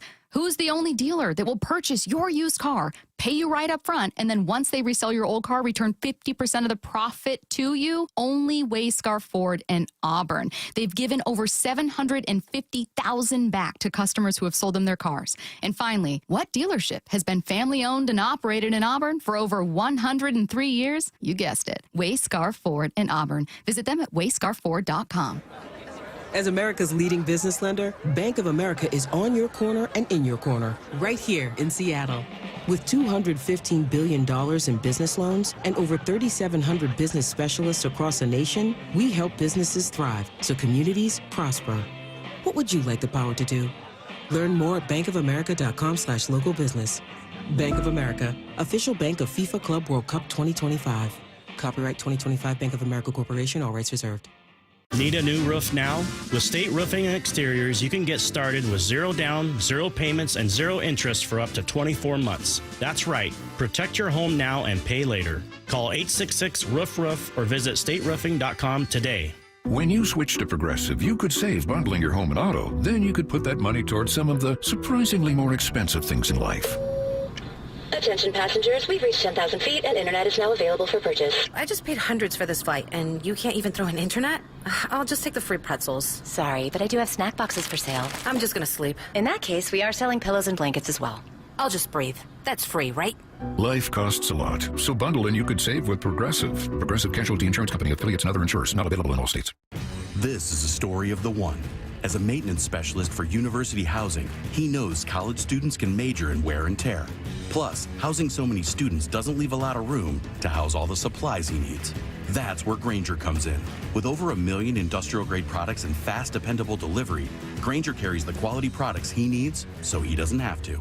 From a new door hinge to a whole new faucet. Call, click Grainger.com, or just stop by. Grainger, for the ones who get it done. Getting engaged? At Shane Company, dream engagement rings are our specialty. We have the most beautiful natural and lab-grown diamonds, hand-picked in every price range, ready to compare side by side. Shop online at shaneco.com or in store. Shane Company, your friend and jeweler. Think about your home. Warm in the winter, cool in the summer. If any of these don't work, your quality of life is impacted. For a decade, I've trusted Home Comfort Alliance to fix and upgrade it all. Hi, John Curley here. Upgrade now with incredible savings on ultra-efficient heat pumps. Get up to $5,000 in local utility rebates. And Eastsiders save up to $6,000 with the Energy Smart Eastside program. Plus, Home Comfort Alliance is offering up to 10% off all heat pumps and air conditioning systems through April. Call Home Comfort Alliance, the comfort people. Visit homecomfortalliance.com. We are Seattle Sports, the home of the Seahawks, Mariners, and everything Seattle sports. Watch your favorite show live at seattlesports.com. Guys, I'll never forget the first time I saw somebody get results at our clinic. He was an 81-year-old man who hadn't been intimate with his wife in over 8 years. Viagra had stopped working for him, and he was desperate for help. After several treatments, he walked into my office and told me he couldn't believe the results. Needless to say, this was a very happy man. This man made me a believer in what we do. He had taken pills for years, but he had never fixed the problem. When he came to us, we fixed the problem. Our treatment does what no pill can do. So give West Coast Men's Health a call today. Speak with our clinic manager. Ask him any question you like, how it works, the science behind it, and even the cost. Change your life today, like the thousands of men who already have. With clinics in Redmond and Tacoma, call 206-519-6541. That's 206-519-6541. 206-519-6541. Online at westcoastmenshealth.com. Ladies, and you guys too, have you noticed visible signs of aging, those deep wrinkles, fine lines, and facial creases stealing your youthful glow? Sagging skin, crow's feet, and loss of facial contour are all natural effects of aging, but you no longer have to let them define your appearance. Introducing the new Skin Lift, the groundbreaking facelift led by Dr. Brian Scott. The advanced new Skin Lift addresses key signs of facial aging for women and men, restoring natural, youthful contours. Whether it's replenishing volume lost over time or lifting the skin to smooth out those creases, the new Skin Lift can help you look 10 to 20 years younger with both surgical and non-surgical options. It's Hollywood's best-kept secret and now available to you. Get a free consultation and save $250 off your new skin facelift. Schedule at newskinlift.com or 206-222-1225. Look 10 to 20 years younger and restore your youthful appearance with the new skin facelift. newskinlift.com. From the Quantum Fiber Studio. This is Bumpin' Stacy Weekdays 10 to 2. on Seattle Sports and 97.3 FM HD2. We don't have a full picture of who the 2025 Seattle Mariners are just yet, but Adam Jude on with Brock and Salk this morning said it's starting to take shape. Who are these 2025 Mariners? They are, all of a sudden, they're an offensive juggernaut. Is that a weird thing to say? I mean, you get them away from T-Mobile Park, and they certainly look better than average offensively. Sometimes it comes in weird spurts or in extra innings or in weird ways. But you know, we're gonna follow Dan Wilson's lead here, because if you listen to his post-game news conference just about after every game, what's the one thing he's always saying? He's like, these guys are fighters. I think that's such an important message at the right time for these guys too. Sometimes it felt like things got really complicated in the past. And at the end of the day, just go out and play to the last out. Go out and fight. Give it everything you got, and we're going to win for today, and then we'll worry about tomorrow when tomorrow arrives. All right, we are nearing into the final week and a half of April here, almost a month into the season, a week away from being a month into the season. What do we know to be true so far, or at least what is starting to become clear about the 2025 Mariners? Bombs. They hit bombs. They hit bombs. They hit bombs. That's true. Now, I'm listening to Jude talk about them away from T-Mobile. I went back. I'm like, well, at T-Mobile, they're putting up some runs too. 7 against Houston, that's a win. 5 against Texas, 9. You have 3, go down a little bit, and then you hit the road, and you're right. You got 5, you got 11, you got 8, you have 8. They are a team that hits bombs. Their runners in score position still isn't their thing, right? But it's not their vibe. Not their vibe. They're still working on that. I think Julio was like 1 for 17 with runners in score position too. Yeah. No, they're a powerful team, and when you describe them as fighters, that's what happens when you play teams that are fighters, that they are powerful. You go into extra innings twice, and you win your last 2 in extra innings. You're not rattled by the situation or the moment. I'm not on the wagon quite yet in saying that this is who they are. Mm-hmm. But I will say this is who they've been the last week or so. And I like the direction that they are going. The only thing that concerns me, or one of the things that concern me, is that this team wasn't built for that, yet they're playing that style. So now do you lean into it? What's the coaching like? What's the philosophy? What's Edgar saying to these guys now? You know, are we leaning into, okay, this is our identity? Or are you going back to spring training and say, okay, let's just put the ball in play and play that type of game? Whatever's happening, I like it, but I'm not completely sold as this is who they are and they can keep this up, because I need to see more from Rowdy. I need to see more from Julio. Cal, I think, we're good to go in that department. Yeah. He's done it every single year. But I like where they're going. I like it. They're a team that steals bases. They've got 32 stolen bases, second most in baseball behind just the Brewers. I think that, you know, advancing those runners, again, still waiting to drive them in. But when they do hit multi-run home runs, obviously they're able to capitalize on that. Like you said, they are a club that hits home runs. They're 5th in home runs, 32. Cal tied for first with 9 right now. When you look at, by no means advanced stats, but if you're just looking at, like, last year they were one of the worst teams with average, one of the worst teams with OPS. They're a little more average now, and that's good. They're 13th in OPS. Solid. Yeah, like we the conversation we kept having last year, right? God, if this team could just be average offensively, if they could be average, think of how much better they could be. Last year they finished finished the year 22nd with OPS, which again was boosted by a really productive September. They were 12th in home runs, again boosted by a more productive September, but certainly not 5th. And then, as you guys know, with average, they were among the worst teams in the league, and with strikeouts, they were the worst team in the league. They're 7th there right now. Yeah, they're getting better in some areas. And that's good. You want to be trending in the right direction. Something I do want to see is just more extra base hits. You know, that tells me you're just hitting the gaps, and guys aren't pimping it like Jared Kelly did with the Atlanta Braves. You know, this is a team that is showing its potential. A team that has enough talent to kind of always be in the fight, right? In a 3-game series, there's going to be moments where you felt like this team is in the fight. And they're doing it without Julio even being the guy that we hope that he is. Now, halfway through the season, if we're still seeing the same Julio, then I think other conversations are going to be had, right? It's about time that he starts producing the way that he's being paid to produce. But no, this is a scrappy team, but that's what this team needed to be. What they are right now is who they needed to be. Yeah. Find a way to win. Want to play for contact? That's not the deal. We're hitting bombs now. Find a way to win. Castillo, command is off just a little bit. Still, find a way. Bring up Ben Williamson. He hits a bomb. Rowdy, he hits a bomb. They're winning in multiple ways. Something you said earlier in the show. Two things that I want to get to. One, you already mentioned it with Julio. They're not necessarily a team that is Julio's team. You know what I mean? Like, one thing that we talked about, and we were not the only ones, that everyone really talked about a ton heading into the season. Alden Gonzalez had a feature on ESPN saying, this offense goes as Julio goes. Mm-hmm. That's not necessarily been the case. Julio initially got off to, I don't want to say a hot start, but a more productive April that he had in years past. He had his earliest home run in April of his career. He has 6 home runs, not including the season, 6 home runs total in his career in April. So getting off to a somewhat more comparatively hotter start than he had. But it's still been a little underwhelming. It's still been kind of cooling off. And that's surprising to me because I thought we'd be talking about this team as, well, what's Julio doing? Then I'll tell you how the Mariners are doing. That's not the case right now. It's Kyle's team. Yeah. It's Kyle's team. We said it with Ryan last week. Kyle got paid and has stepped up. Yeah. He's playing even better ball right now. He is the leader out there, and he's going to need some help because it's going to be so hard to just rely on Kyle to hit bombs every other game and win ball games that way. He's going to need some help, and Julio has to be that guy. Let's go to some pitching stats. I wouldn't necessarily say this right now is looking like the best pitching team in baseball.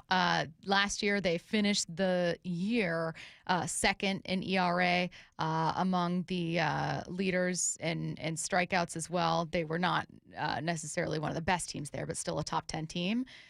They're kind of middling right now. I will admit that obviously not having Kirby is going to sway some of those stats. Right? Because you've got starts by Luis F. Castillo and Emerson Hancock, 2 apiece that are in here right now. You need the farm to produce.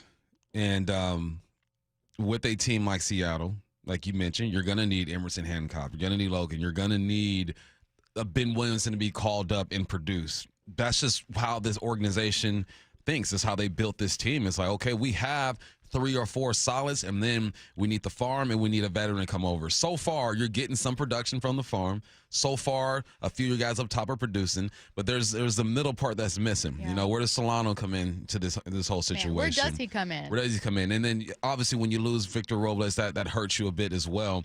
But no, just like we say, they have to win in multiple ways. You need contributions at all levels, from the superstars to the old heads to the young guys on the farm, right? There's going to be a rotation going on there. You got to weather the storm with your pitching staff. There's just you have to be a scrappy, fighting type of team with their situation. JD in the 509 says they're still striking out way too much, which I agree. A bit easier to stomach those strikeouts when they come in a win, like yesterday. Yeah. What a weird game, striking out that much. But when you didn't strike out, you drove runners in. So it worked out. All right. Seattle Sports is the home of the Seahawks and your home for the 2025 NFL Draft. Find us on the radio app and the YouTube page for complete coverage of the Hawks 5 top 100 picks. Our coverage starts Thursday at 4 p.m. with the John Schneider Show and continues through every Seahawks pick. Follow along via the Seattle Sports app. We are diving back into the NFL Draft next. The John Schneider Show with Wyman and Bob. Brought to you by Pizza Hut. John, since we talked to you last week, there's a new backup quarterback in town. Yeah. Drew Lock. I think it's a great situation. We have 4 guys that we really like. It doesn't preclude us from doing anything in the draft either, you know, and figuring out what's going on there. It's really like, okay, let's get this in the mix. Drew had other opportunities, so we figured we better kind of put a bow on it. Hear the rest of this interview on demand at seattlesports.com and on the Seattle Sports YouTube page. When you have really good leaders, it makes it easy. Gia arrived at Lee Johnson after 10 years at another dealership.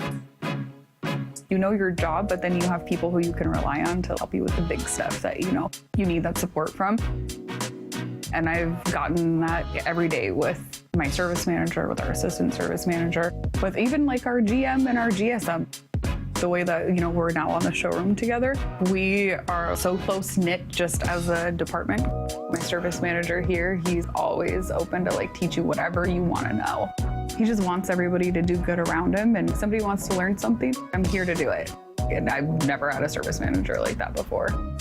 They're really good at promoting from within. That's one thing that I've learned from working here is I see people start out as like a lot porter and then people like work their way all the way up to being a general manager. The LJ way is the Lee Johnson Auto family. Hope springs eternal during the start of the season, but unfortunately, so do spring allergies.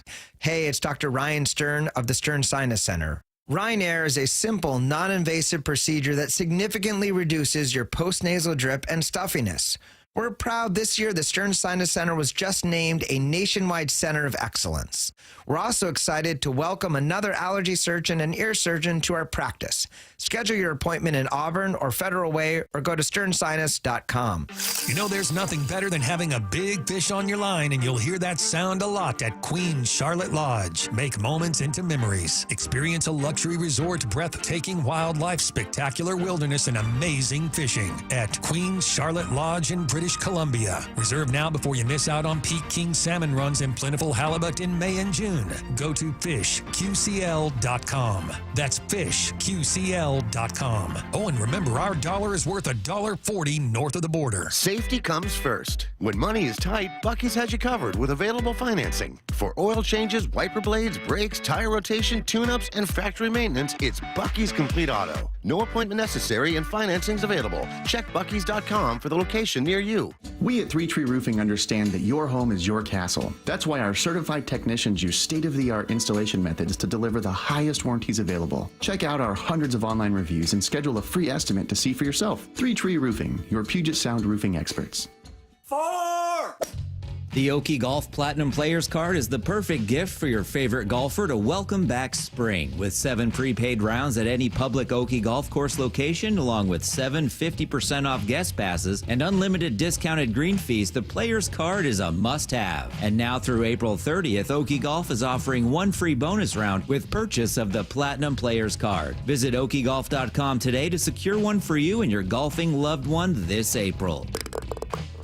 Hi, I'm Smokey Bear, and I made an assistant to help you out, because only you can prevent wildfires. Hey, Assistant Smokey Bear, call me Papa Bear, because I'm grilling up dinner. Do you get it? Yes, good job. So, what should I do with all these coals? Don't just toss them out. Put them in a metal container because those embers can start a wildfire. I understand.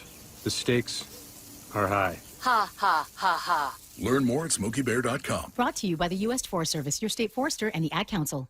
This message comes from Viking, committed to exploring the world in comfort. Journey through the heart of Europe on an elegant Viking longship with thoughtful service, destination-focused dining, and cultural enrichment on board and on shore. With small ships that bring travelers closer to the destination, there's more time to explore. And every Viking voyage is all-inclusive, with no children and no casinos. Discover more at Viking.com. Hey, Brock Ewart here. And if you're interested in a backyard oasis, come explore the latest trends in outdoor living, patio, and deck design during the grand opening of People Come First Construction Group's new Luxury Design Center. It's this Friday starting at 11 a.m. and is a special offer. During the event only, PCF Group will cover the sales tax on grills, appliances, furniture, hot tubs, and more. Plus, meet industry designers and innovators, as well as celebrity guests, including, well, yours truly from 3 to 5 p.m., along with current NFL player Brady Russell and NFL alumni president Randall Morris. The new PCF Group Design Center is designed to be an immersive experience for customers, showcasing just how outdoor spaces elevate home living, relaxation, and entertainment. Food and beverages will be available, giveaways, and you'll have the chance to view their state-of-the-art virtual reality system. So come check out PCF Group's new exterior design premier gallery. Grand opening this Friday starting at 11 a.m. For more details, visit PCFgroup.com or call 206-992-0364. Let's go! This is Seattle Sports. Streaming through the Seattle Sports app. KIRO AM Seattle. KIRO FM HD2 Tacoma. Home of the Seahawks, Mariners, and everything Seattle sports. Seattle Sports Snapshot. The Mariners are off today, but back in action tomorrow with a series opener against the Red Sox. If you need the latest Mariners news and updates in the meantime, don't forget you can tune in to Extra Innings, a Mariners show tonight at 7 p.m. ESPN's Adam Schefter's latest column on ESPN shares everything he's hearing days ahead of the draft. Among the most interesting notes in this one, quote, New Orleans hasn't used a first-round pick on a quarterback since 1971, and there's still a healthy dose of skepticism. They're interested in Sanders at number 9. Snapshot, brought to you by Miller Lite. When it's game time, it's Miller time. From the Quantum Fiber Studio, this is Bump and Stacy on Seattle Sports. Streaming through the Seattle Sports app and at seattlesports.com. Now, here are your hosts, Michael Bumpus and Stacy Ross. Here we go now. Talking NFL draft with Jon Ledyard. He joins us now on the Emerald Queen Casino Sportsbook Hotline. Hey, John, how's it going? It's going great. Thanks so much for having me. I really appreciate it. We are happy to have you. As a reminder for everyone, John is host of the Audibles and Analytics podcast, as well as co-host of Pro Football Focus's Rookie Review podcast with Trevor Sikkema, friend of the show. We love Trevor. And co-host of the Read Optional podcast with Ollie Connolly. You guys can check all of that out if you want more from John. But we got you for 15 minutes here, man, and we have a lot of questions. I'm going to start with the latest update we got. I know it's not a Seahawks story, but it is one of the most intriguing names in the draft, Shedeur Sanders. He had, obviously, that second workout with the Giants. Maybe he goes at 3. Maybe he falls to 9. Where do you think he lands? Yeah, it's one of the tricky ones. I think there's a pretty good chance that he doesn't go in the top 10. If I were going to guess, I would say I don't think he goes in the top 10. I think just the top 3, the Giants seem to have moved away from quarterback there. And then you look at 9, the Saints.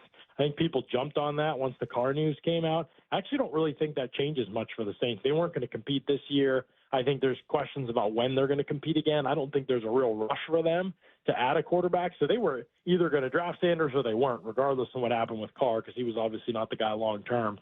So they'll just draft a quarterback when they really believe in someone. I just don't think they're there with Sanders. They're probably closer to being there with Dart. But would they do that in the first round? I think they'd love to jump up from 40 and try to get back into the first. So I see it more as Cam Ward, and then we wait a while would be my guess. The Steelers at 21, Dart is a much better fit for what they do currently. What they do currently also may have a pretty low ceiling, so perhaps they're willing to try and maybe go in a different direction with the Sanders. After that, the Rams, could the team jump back in? That, to me, is more likely. I think he goes in the top 32, but I don't think it's going to be in a scenario that we've spent a lot of time on, like the Giants or the Saints or perhaps even the Steelers. I think it could be somebody jumping up to get him when it's all said and done. That's interesting. So we talked about the top 2 quarterbacks constantly, right? Cam Ward and Shedeur Sanders. But then Jackson Dart gets into the chat, and we start hearing about Milroe as well. What are the chances you think Milroe actually goes in the first round? What are you hearing about his status? I don't think the chance is high, but whenever you approach the draft and the buzz is building on a quarterback, it either means that it's all smoke for some reason. Usually that's around somebody that we don't expect, like somebody going in the top 10, and it ends up falling the draft stock on them or something like that. Like a team is trying to convince somebody that there's going to be intrigue in a guy top 10. That's not really the case in Milroe. So I think in that range of the draft. So I think the better reason is the second reason it happens is the stock is for real rising. And I think teams look at this draft and they say, not in the first probably, but if we're going to go with a quarterback we don't 100% believe in as a franchise guy right away anyway, we might as well go for the highest ceiling. Plus, we know the guy we're getting is about as top-notch of an individual and a leader and an athlete, too, as you can get. So although it's hard to watch Milroe and say, oh, yeah, on tape, this is the number 2 or number 3 guy, a team believing in their development process and treating him as if he's that type of a player, if they're going to swing at quarterback at some point in this draft, rather than settle for a lower ceiling player like Tyler Shook or one of these other quarterbacks that could potentially come off the board, even Sanders, much lower ceiling, right, to who he is as a quarterback. I think Sanders' peak would probably be like a Brock Purdy type of quarterback. So I think with Milroe, if you want to go that direction, even though he's not maybe as good as those guys right now, given the fact that those guys probably don't represent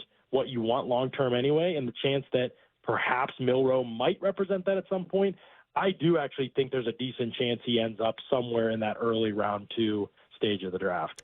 Hey, John, outside of kicker or punter, you could pretty much tell me any position the Seahawks would draft at 18, and I go, okay, I could see that. That kind of makes sense. They're not just a team that can be kind of unpredictable and can zig when others zag, but they're a team that has a lot of gaps to fill, and so there isn't necessarily a wrong answer unless they're taking someone who truly would be an overdraft. So if we're looking at just some names that you feel could be really talented, great guys when we're going into the second half, inching into the second half of the first round, regardless of position, are there names that just especially intrigue you around, let's say, 15 to 25?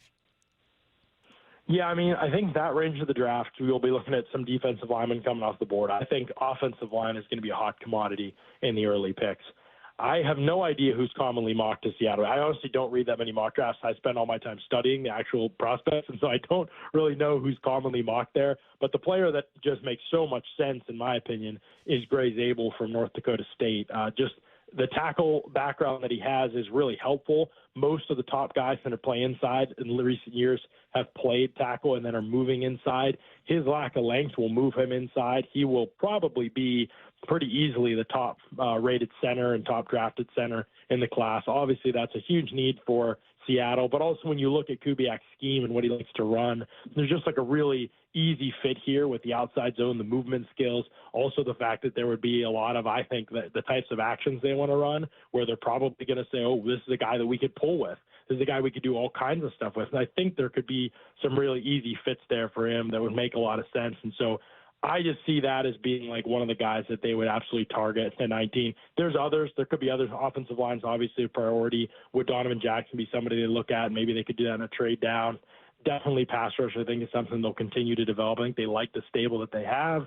Do they have the star? That's kind of the question. Is there one that can be grabbed at that point in the draft? I think those are all things that they'll look at. But in the past, McDonald has sort of said, not that they haven't spent on defensive linemen and pass stops that McDonald's been at, but I think he's also said that I can scheme this thing up from a pass rush perspective pretty well. And so I think that I could see him saying that he will continue to do that with the pieces they have or with mid-round pieces and then look to go elsewhere perhaps on the offensive side of the ball, which they really need to focus on. It doesn't mean they should take one with 19, but that could be, I think, very easily the focus of their draft is we need talent. We are retooling. We changed a ton on this side of the ball. We obviously weren't good enough at several key spots, one of those obviously being the offensive line. And so my guess is that's where they'll begin the sort of progress that they want to make.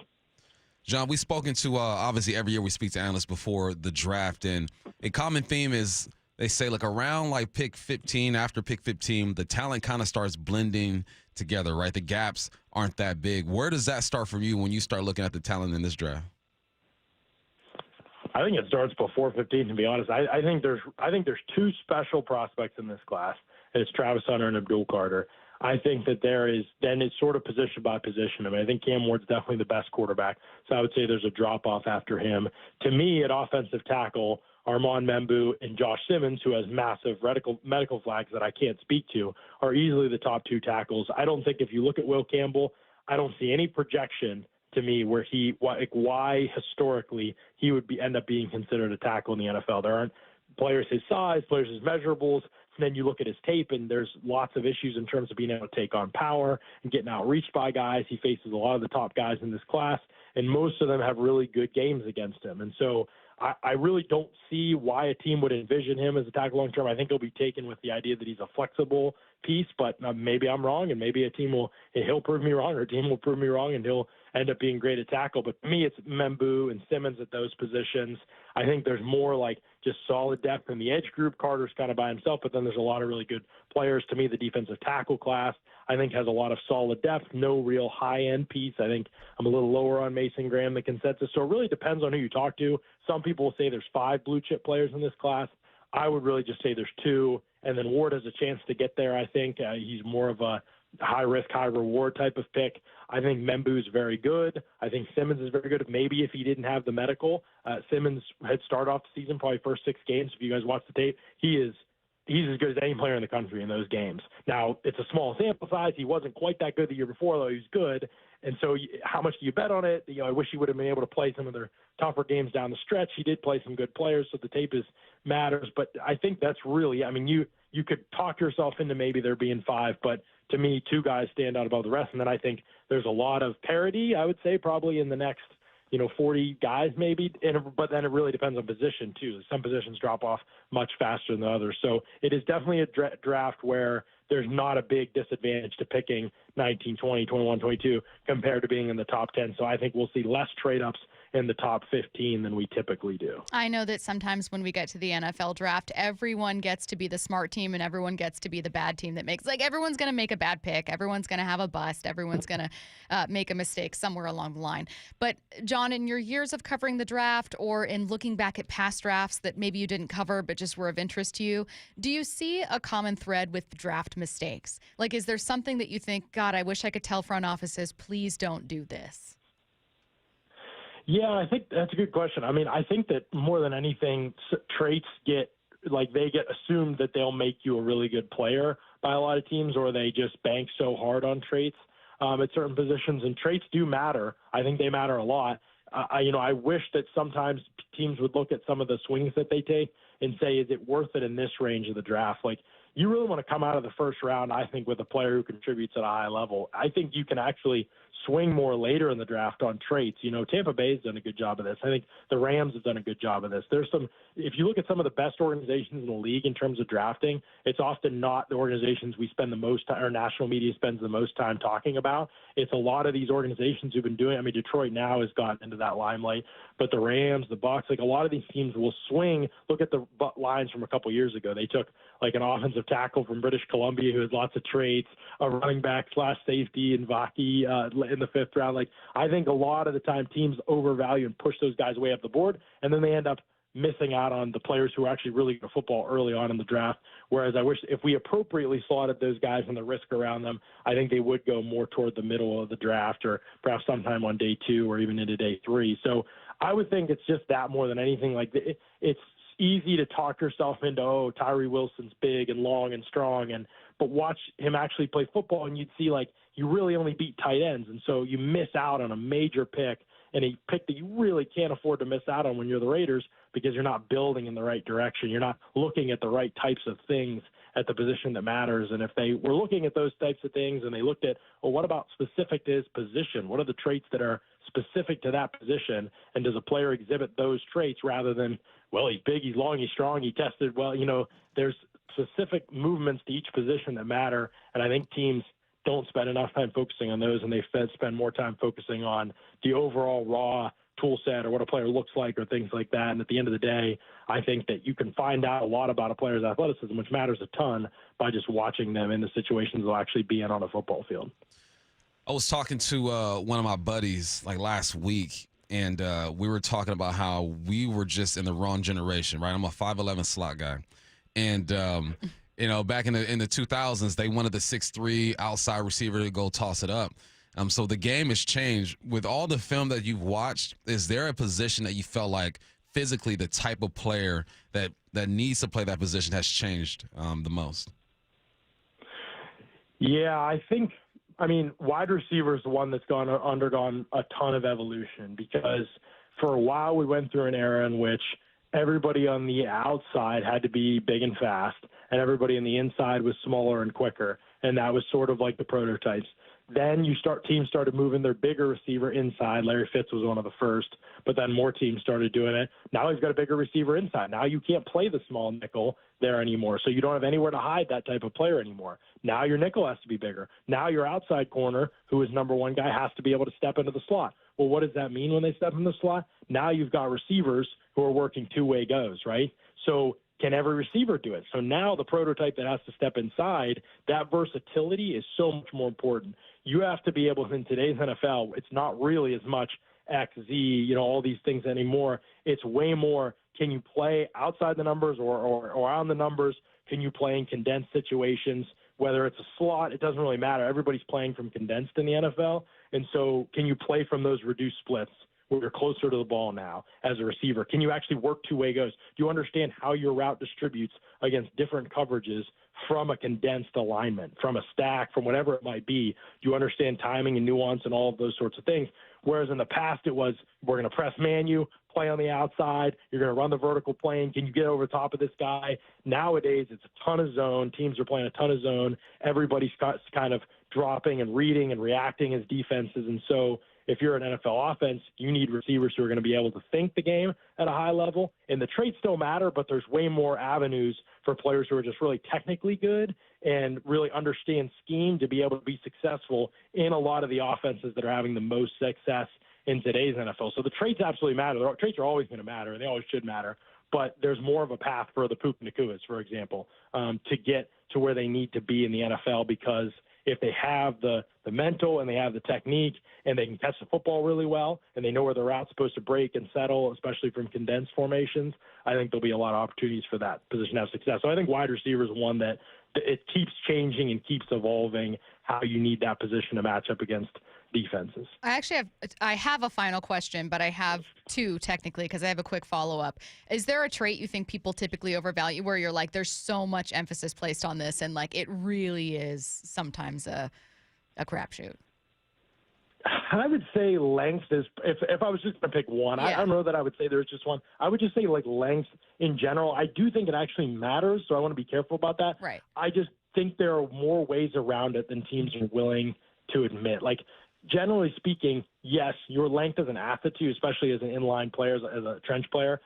But if you are first to contact all the time, your length matters a lot more because you are getting hands-on first into an opponent's chest. And so you are kind of creating the distance first. So even if that opponent can outreach you, they're going to have a hard time doing that when you're making first contact to their chest, knocking them back. Any recoil there basically eliminates the length difference that would exist. So I think length matters, but I think that first contact matters a lot. And some players just being able to react really quickly, being able to be lightning fast with their hand movement actually eliminates the length. So it can be a part of the conversation, but it shouldn't just be the automatic disqualifier it is at certain positions, because there are ways around it, and we first need to look at whether a player actually has a pathway around their limited length. Like Jalen Walker's a good example, right? Not long arms, but I think if you watch him on tape, Jalen Walker's first into the opponent every play when he's on the line of scrimmage. Right. So that kind of tells me I might not have to worry about his length as much as we typically do at that position for other player types. Okay. My actual last question was this. I know we all like to be haters in private, but I'm asking you to do it publicly. You might not have an answer to this. Like, there might be genuine excitement that you have for every single player in the first round, but is there a player where you've watched the tape, you've been watching, and you can't quite figure out why everyone's so high on him? Like, maybe there's just something where you go, I think he's going to be overdrafted, and I would love to be proven wrong, but you have a hunch this guy will be overdrafted. Well, you came to the right draft analyst, because I'm comfortable being a hater in being, public. Embrace it. I'm notorious for being. I'm definitely on the critical side as analysts go when it comes to analyzing players. So I would say in a class like this one, when everybody is sort of like, okay, there's a couple really good guys, analysts generally in terms of the conversation that happens online and such, are very excited to push more players into a conversation they don't belong into. So Mason Graham, Will Campbell, Tyler Warren, even to a degree, I actually think he has good upside, but how he was utilized in college versus what a very cerebral position is asked to do in the NFL and tight end is going to be vastly different. I think he's a very risky pick. I think all those those are probably a couple players. I think Will Johnson, it's going to take a very specific scheme for him to be successful, I think. So I think there's a number of guys that are like, they're good players, but what wins in the NFL at their position? What does their tape show? Where are the concerns? Are the concerns or the strengths going to be more likely to be exacerbated in the league? And then I think that those are a couple of the guys where I'm a little bit concerned that the conversation around them hasn't been as well thought out as it should be, because this draft hasn't had a lot of pedigree players And so that which has flashed on tape or has been long talked about in the draft community must remain the same.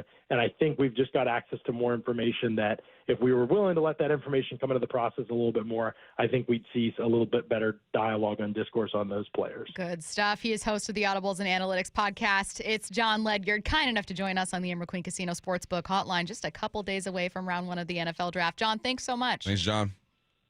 Absolutely. Thanks for having me.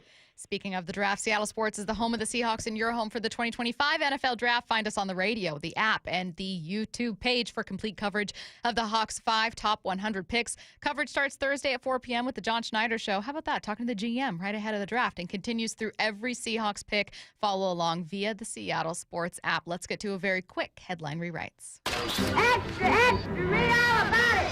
Headline rewrites. We must make headlines. The real story behind the headlines in today's news with Bump and Stacy. Headline number 1, ESPN's Jeremy Fowler reports the Seahawks are open to trading Sam Howell. What's the real headline? Who could have seen this coming when the Seahawks just gave their new backup a 2-year, $5 million deal? Yeah, you know what's coming, man. The writing was on the wall. Drew Lock is back, and John Schneider is comfortable with Drew Lock, and I think a lot of us are comfortable with him at that second quarterback spot. We saw what he did against the Eagles on Monday Night Football. He's a competitor. He understands, new offense, but I'm sure he'll be able to pick it up fairly quickly. No, this is the right move, and I think that if you are to get rid of Sam Howell, you can pick up a quarterback late in this draft as long as you got a bunch of other boxes checked, right? You got O-lineman, check. A DB, check. Maybe a wideout late, check. You get to that 5th, 6th, 7th round, and you're looking at your draft board and you're saying, we feel good about it, then maybe you sneak a quarterback in there. Headline rewrites. Headline number 2, Nico Yamaliva announced his commitment to UCLA, and reports are the Bruins are paying him less than what he made at Tennessee. What's the real headline? Whoever gave Nico this advice now owes him some money. That being said, Bump, you've been hearing rumors about why Nico might have left and what the initial issue was with Tennessee. Yeah, the way he handled it wasn't great, but I'm hearing he left because of some family stuff, wanted to get closer to family, and then Tennessee was trying to spin it. Maybe he did ask for more money. But the main thing was he needed to get back to the West Coast. So, yeah, he did take a pay cut, though, but something tells me in the long run he'll be able to make up that money. And welcome to UCLA, man. I think that's going to change the way that football team is viewed by some of these recruits and guys in the portal. Headline rewrites. Headline number 3, Bump's Lakers got their breaks beaten off in Game 1 to the Timberwolves. What's the real headline? You can't win in 5 if you don't lose 1, right, Bump? Got to lose 1. It's fine. We're Gentleman's fine. sweep. We're fine. LeBron, you just got to come out a bit more aggressive. Austin Reeves, please get him off of Julius Randle. He doesn't want that smoke. And keep playing the high pick and roll game with Gobert, man, because the Timberwolves got to a place where they couldn't even play Gobert late in the fourth quarter because of just his style, right? The NBA's changed a bit. So, yes, we did lose. LeBron, I need you. Come out hot. Yeah. All right, I need you to shoot the ball 8 times in the first quarter at least. But I think they'll be okay. But like I said, you can't sleep on these guys, man. Timberwolves, Anthony Edwards is for real. I know we are technically talking about the current NBA playoffs, and the current NBA has Luka on the Lakers. However, I am not over Nico Harrison saying he didn't know how important Luka was to the Mavs fan base. Crazy. I cannot get over that. Crazy. I simply cannot. He might be a robot. And they're programming him, and they're saying, you just go out there and say these crazy things and let the owners just sit up in their suite and chill. I think that to be a GM, to be a player or a coach, anyone in the public eye under that much scrutiny who is getting paid to make tough decisions, you have to have a level of confidence that's unwavering, right? So I know people will say, oh, Russell Wilson has an ego.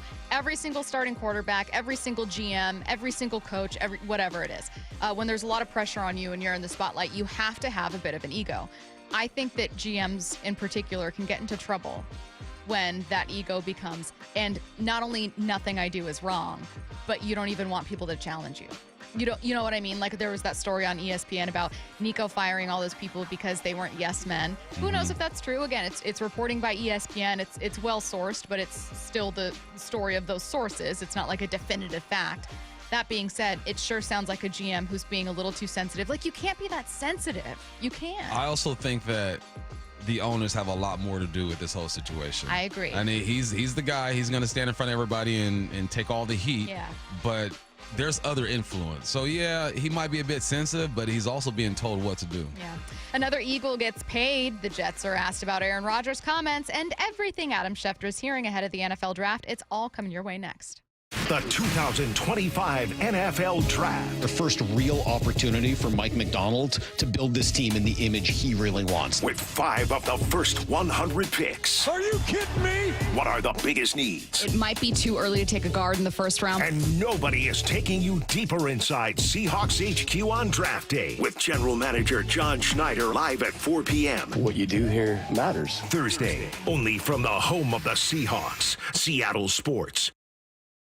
Hey, what's up? It's Michael Bumpus for Silver Reef Casino. This is what I want you to do. Get on I-5, go north, and get off exit 260, and you'll be there, man. They got deluxe rooms, and when you're all settled in, you're ready to eat, go downstairs. They have some great restaurants as well. They got the steakhouse and the new cantina if you're looking for that nice little Latin vibe. And then when you're done, there's more to do. You go to the Portis Bay Sports Bar, and you can sit down and watch the playoffs. It's going down. My Lakers just lost. It's all good. Lakers in 5. All right, and golfers, we got you covered too. Loomis Trail Golf Course, one of the best up north. And if you don't want to golf, you can just hit the range, man. There's lots of stuff to do. They got an historic clubhouse as well. No worries. You getting some FOMO? Don't trip. I got you. Visit silverreefcasino.com and you can book your stay. They got everything you need at silverreefcasino.com. Are you curious about who offers the best deals on top-rated Samsung, LG, and Sony TVs? The answer is surprising. It's not online, and it's not the warehouse clubs. The best deals on top-rated TVs are at Video Only. Don't believe it? Then check out the trade-in deals at Video Only. How about $500 for your old TV? Try doing that online. Before you buy that new TV, drop into Video Only. If you don't, you'll be sorry. Hey, Green Gobbler here. So you've got a clogged drain in your bathroom. Water in the sink's overstaying its welcome. You're spitting today's toothpaste on top of yesterday's toothpaste. You hope that it'd go away. Yeah, clogs don't just go away. I make them go away. I'm Green Gobbler, the only clog dissolver you need. I'm bleach-free, safe for your pipes, and I work. Guaranteed or your money back. Because I never met a clog that was gonna unclog itself. Green Gobbler. Let the gobbler get it. You know what's better than a limited time deal? An unlimited time deal. That's why the Wendy's $5 Biggie Bag with a Junior Bacon Cheeseburger, 4-piece nugs, Junior Hot and Crispy Fries, and small soft drink is available all the time. Because the best time for fresh, never frozen beef and Applewood smoked bacon is all the time. Duh. I feel like I'm repeating myself a lot.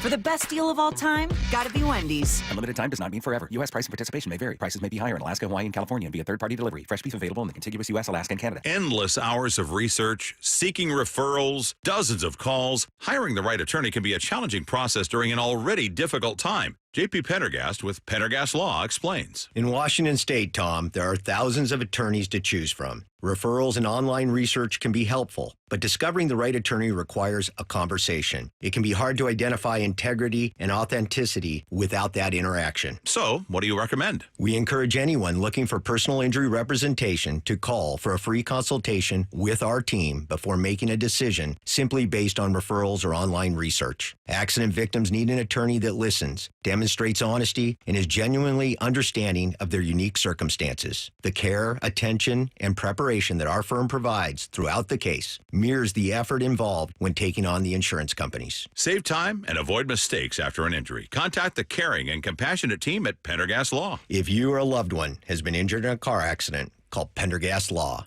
We can help. The John Schneider Show. Every Thursday until draft day on Wyman and Bob. Listen live Thursdays at 4 p.m. or watch the interviews on the Seattle Sports YouTube page. Hey, this is a great deal. Riverside Roofing is offering $1,000 off a new roof replacement, incentivizing homeowners like you to book their roof replacement right now. It's Mike Salk here, and this is a great time to do it. The days are getting longer. Post 7 p.m. sunsets, those crews can get your roof done quick, just in time for the spring rains to keep your home dry and protected. Here's what you got to do to claim your $1,000 off from Riverside Roofing. Book a free estimate from their website, riversideroofingllc.com, and when you meet with Brandon, that's Don's son, tell him you heard the message on the radio station. $1,000 back in your pocket and a brand new roof over your head. Be sure to ask Brandon about their 35 years of local experience, their GAF Master Elite certification, which puts them in the top 3% of roofers nationally, and the catch-all system, which they use to keep your yard and driveway totally free of debris like nails and shingles. It's all at riversideroofingllc.com. Tell them Mike Salk sent you. Go to Riverside Roofing, the roofing company you can trust. Hey, Brock Hewitt here, and if you're interested in a backyard oasis, come explore the latest trends in outdoor living, patio, and deck design during the grand opening of People Come First Construction Group's new Luxury Design Center. It's this Friday starting at 11 a.m. and is a special offer. During the event only, PCF Group will cover the sales tax on grills, appliances, furniture, hot tubs, and more. Plus, meet industry designers and innovators, as well as celebrity guests, including, well, yours truly from 3 to 5 p.m., along with current NFL player Brady Russell and NFL alumni president Randall Morris. The new PCF Group Design Center is designed to be an immersive experience for customers, showcasing just how outdoor spaces elevate home living, relaxation, and entertainment. Food and beverages will be available, giveaways, and you'll have the chance to view their state-of-the-art virtual reality system. So come check out PCF Group's new exterior design premier gallery, grand opening this Friday starting at 11 a.m. For more details, visit PCFgroup.com or call 206-992-0364. From the Quantum Fiber Studio, This is Bumpin' Stacy. weekdays 10 to 2. On Seattle Sports and 97.3 FM HD2. Take a look around the NFL. We'll start with an Eagle. Another Philly player is getting paid. The Eagles have made center Cam Jurgens the second highest paid at his position in the NFL with a 4-year deal worth up to $68 million. Philadelphia really went from Jason Kelsey to Cam Jurgens with no bridge in between. So this is what we do. Yeah, they said we excel with offensive lines. Like we know a guy who can fill this role. Jason Kelsey, don't worry. We'll take care of you, too. You're going to be on TV. You're going to have these pregame interviews with our head coach. No, it's just another example of the Eagles taking care of the guys they're supposed to take care of, and evidence that they evaluate better than anyone else when it comes to the offensive line. Next up, Jets GM Darren Moogie spoke about Aaron Rodgers' comments to Pat McAfee about the end of his time with New York. I understand the question, and I addressed that at the Combine, but today I just want to talk about the draft and Jets players. Do you have any regrets from that meeting? I understand the question, but I'm just going to talk about the draft and current Jets players. Yeah. He's like, I'm over that. Yeah, I'm not addressing this. I'm not interested, man. And he also, you can hear just the disdain he has for just Aaron Rodgers in general. It's almost like wherever Aaron finishes, it never is a clean breakup. Like there's always some type of harsh feelings between the two. And who knows? Maybe Aaron Rodgers was the silver one and in that meeting with the right mindset. And Darren was a guy who was all in his feelings. Either way it goes, it's a bad look for both. But they also just extended, I think, Sauce Gardner as well. Yeah, picked up fifth-year, expected to pick up the fifth-year options on Sauce Gardner, Garrett Wilson, and pass rusher Jermaine Johnson. So they still look good on paper. Can Justin Fields now help turn that thing around? But yeah, this is a good move by Darren. We're over that. We're over Aaron Rodgers. We're moving on. That's the weirdest thing about the Jets. I mean, it's easy to say that, it's always been the quarterback. They haven't had an answer at quarterback. They simply haven't. But they've had so much talent go through those walls. You've had great wide receivers, great defensive backs. Great offensive and defensive players. I mean, at different times in their career, sometimes not at their prime per se, but they just have not been able to put it together into building a good football team. That's the key. You got to get the right kind of talent together and have them all on the same page. Al Michaels says he doesn't want a farewell tour when he decides to eventually retire from broadcasting. I don't need, and people say, well, why don't you do a victory tour? No, what are you talking about? First of all, it would be embarrassing to me to do that, to go around the country. Oh, this is how's Alaska. Who cares? I mean, to me, it's not a big deal. But it'd be sweet to hear people tell you how they feel about you during something that might be difficult for you if you get a lot of identity from this, which I imagine you do. Well, yeah, but I mean, I get a lot of very nice feedback and have for a good part of my career, and I'm very appreciative of it. It's you can almost hear Al Michaels rolling his eyes when he's asked, well, but isn't it a nice part of your identity? It's kind of sweet to get people thanking you, and you can practically hear him going, ugh. Michael. I'm over it. Al. you're going to get a farewell tour. Yeah. You've been in the game for so long, your voice is just sports. Whenever I think of sports and there's a little voice in my head when I'm watching the game, it's probably your voice, Al Michaels. So, no, he doesn't want it because he's a low-key kind of guy, but he's going to get it. It won't be anything formal, but maybe it's just people just randomly throughout a broadcast bringing up a story that they shared with him. So, yeah, Al, just get used to it, dog. I love Al Michaels. NBC's Chris Sims is not someone who thinks Brock Purdy should be paid top quarterback money. Nobody looks at Brock Purdy and thinks he's a top 10 quarterback in football. Nobody. Yeah, with Shanahan as his OC and the 49er All-Star team around the last few years, yeah, he can look pretty damn good. He can look top 10-ish. But we just saw last year when the 49er All-Star team fell apart and got injured, 6-11, and we're talking about we're going to pay over $50 million a year, and that's what it seems like. So that's just, I think, the 49ers are in a tough spot in their organization. They do have a quarterback. He is their franchise guy, but I don't think he's worth being paid one of the top 10 quarterbacks in football. But they got a guy, and they believe in him. So I don't know what to say, and I'm not mad at them for that either. But it's a tough situation. And, yeah, I would not want to see them pay more than $45 million a year either if I was running the team or had say in it. Look, I will say this. I know that there are 49ers fans who would disagree, but at least last updated in January during the playoffs, the Ringers, Steven Ruiz, who ranks his quarterback systems, like throughout the entire year, he'll adjust the ratings for quarterbacks, has Brock Purdy at 21. Physically, he's not going to overwhelm you. I think he needs a bit more credit when it comes to his scramble ability. He gets outside the pocket and makes some plays. But no, it's about, can he elevate your team? Is he the reason why your team played some great football? I would say Sam Darnold had a bigger effect on his team than Brock Purdy has the last couple of years. You got talent around you, okay. But here's the thing, it's his turn to get paid. And they have to pay him $50 million because someone else just might do it. Someone else who is desperate. We just talked to John, and he said he doesn't see the Saints grabbing Shedeur Sanders or something like that. Okay, if the Saints don't grab him, I'm sure the Saints are going to look at Brock Purdy and say, we could use a Brock Purdy. Someone's going to pay him that. Timing is everything. I don't see him as a top 10 guy either, but when he's in that offense, he is a top 10 guy because they execute. Brock Purdy is so weird, man, but I'm happy for him because Mr. Last pick in the draft, Mr. Relevant, is about to get paid. Look, I'll say this too. Steven Ruiz's rankings, again, Brock Purdy at number 21. The top 10 is Lamar Jackson, it's exactly the names you would anticipate. Josh Allen, Patrick Mahomes, Justin Herbert, Joe Burrow, Matthew Stafford, Jordan Love, Geno Smith, Dak Prescott, CJ Stroud. Who do you think is number 22 if you had to guess? Hint, he's a current Seahawk. Sam Darnold, number 22. Granted, Sam Darnold isn't asking for $50 million a year. So if Brock Purdy was saying, yeah, I'll take Sam Darnold's deal, the 49ers would have already paid him. You said Brock Purdy's 20? 21. 21? So they're right there, bro. I know. They're buddies. I mean, again, you can find. Where's Matthew Stafford? Matthew Stafford is top 10. He is number 6. Okay. So you've got like this very clear top 5. He has Justin Herbert at number 4, and I feel like that's like the analyst's favorite. You know what I mean? Like the film. There's no denying. No denying what you see there. So the top 5 are kind of the obvious names that you would already anticipate, and then 6 through 10, I think, are a little more. There's some people that would have one of these guys outside the top 10. So it's Matthew Stafford, Jordan Love, Geno Smith, Dak Prescott, CJ Stroud. I guarantee you there are Seahawks fans even who would take Geno and be like, no, he's 14th.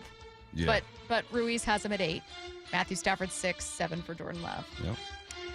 Okay, next up. Vikings head coach Kevin O'Connell says J.J. McCarthy will be full go as Minnesota starts their voluntary workouts today. Let's see it, man. Been waiting for this. I'm excited for him. It's rookie season. This is his rookie season. Sam Darnold held it down for him. He's got weapons over there. Can he execute? And that's going to be the big question. I think halfway through the season, we're going to have a great idea on who won this whole thing, right?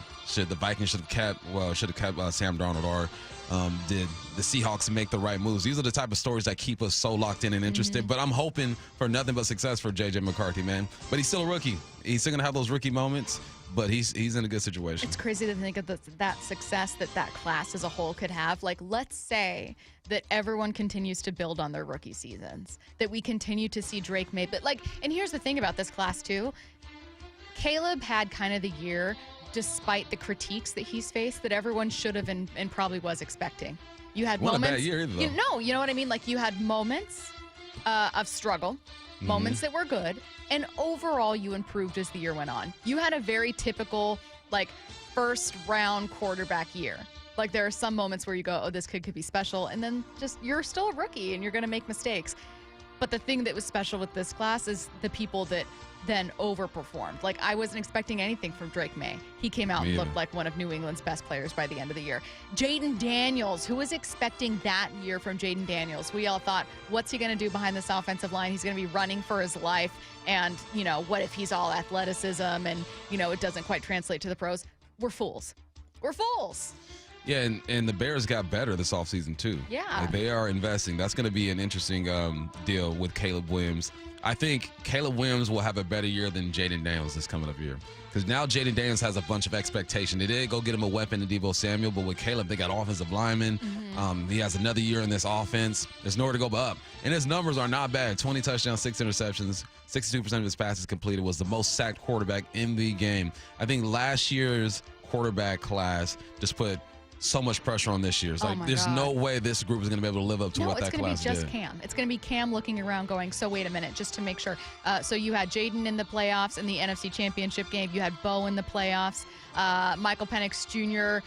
Came in to start before everyone thought he would in the regular season, because people thought, like, oh, he's going to sit all year long. Nope, Kirk is benched. Michael Penix Jr. even gets his chance. Like, everyone except for JJ had their moment and had their chance at least to get some starting time. And yeah, it's such a fascinating class. I can't wait to see their sophomore seasons. Adam Schefter is hearing a lot, obviously, one of the most well-connected people in the league, about the NFL draft heading into Thursday. And yes, the Seahawks did make his list. That's next. The Cal Raleigh Show. Belted way out of here to right field. Holy smokes. Every Thursday with Shannon Dreyer on Wyman and Bob. Seattle has been nothing but good to me. I would love nothing more to play for one team my whole career. Listen live on the Seattle Sports app or find the video on YouTube. Cal Raleigh with a walk-off home run. We are Seattle Sports, the home of the Mariners. 47,000 fans are going crazy. LeeJohnson.com is a dynamic research tool. We want to give the customer enough information to where they don't have to go anywhere else to research any of the questions they have. And if they want more information, we'd love to be there to help. We don't want them to feel like they're dependent on emailing us or texting us or calling us just to get the information they need. So we put it all out there. We call them digital retailing tools, big fancy calculators where you can get in there and change the terms and change the payments and change the cash down. And it'll give you a disclosure of, hey, when you do this, this means here. And a consumer can get on there and do a lot of this themselves. And then if they choose to get us involved, we can actually get involved on the backside of it and help them along the way. We want to give the consumer the same tools that we have and let them understand what we understand. Yup, that's pretty much what you'd expect. The LJ way is the Lee Johnson Auto family. When might you be buzzed? When you suddenly love everything. You guys, I love this song. I love these nachos. I love our kickball league. Ugh! I love this guy. What's your name? You know what I'd love? A ride when it's time to head out.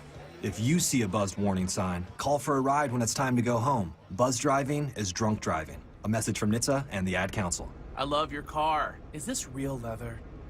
This message comes from Viking, committed to exploring the world in comfort. Journey through the heart of Europe on an elegant Viking longship with thoughtful service, destination-focused dining, and cultural enrichment on board and on shore. With small ships that bring travelers closer to the destination, there's more time to explore. And every Viking voyage is all-inclusive, with no children and no casinos. Discover more at Viking.com. Ladies and gentlemen, this is for you too. Stubborn fat is really hard to get rid of, and then there's all those gimmicky lasers, fat freezing methods, and prescriptions. Imagine a simple solution that takes just one day and provides immediate noticeable results. Introducing ProSculpt. ProSculpt uses air-assisted technology that's safe and gentle yet powerful, delivering instant fat-reducing and skin-tightening results. Performed by board-certified plastic surgeons while fully awake, ProSculpt contours your body with minimal downtime. It's designed to target those problem areas: waistline, neck, face, arms, thighs. ProSculpt gently removes unwanted fat and tightens loose skin with FDA-cleared plasma technology, all in a simple, guaranteed one-day procedure. ProSculpt is one and done. Schedule your free consultation at prosculpt.com for $250 off. For powerful permanent fat removal and skin tightening that works for ladies and you men, it's prosculpt.com. Need a new roof but not in the budget? A new roof doesn't have to break the bank. Justin Shirley, CEO of State Roofing and Exteriors here. Right now, State Roofing and Exteriors is offering 0 down, 0 payments, and 0 interest for up to 24 months. That's 2 years with no payments while getting the protection your home deserves. But this offer won't last forever. Call 866-ROOF-ROOF or visit stateroofing.com today to get on our summer schedule now. State Roofing and Exteriors, held to a higher standard since 1968. Subscribe to the Seattle Sports YouTube page to find new and exclusive content from your favorite shows and personalities daily. Just head to YouTube, search Seattle Sports, and click subscribe. Music that moves your soul.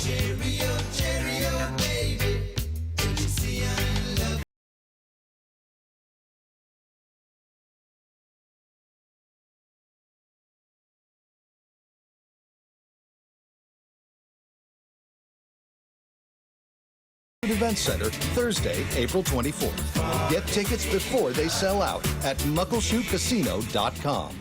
You've heard the saying, you never get a second chance to make a first impression. Since 1926, my family's been helping local businesses make great first, second, and long-term impressions.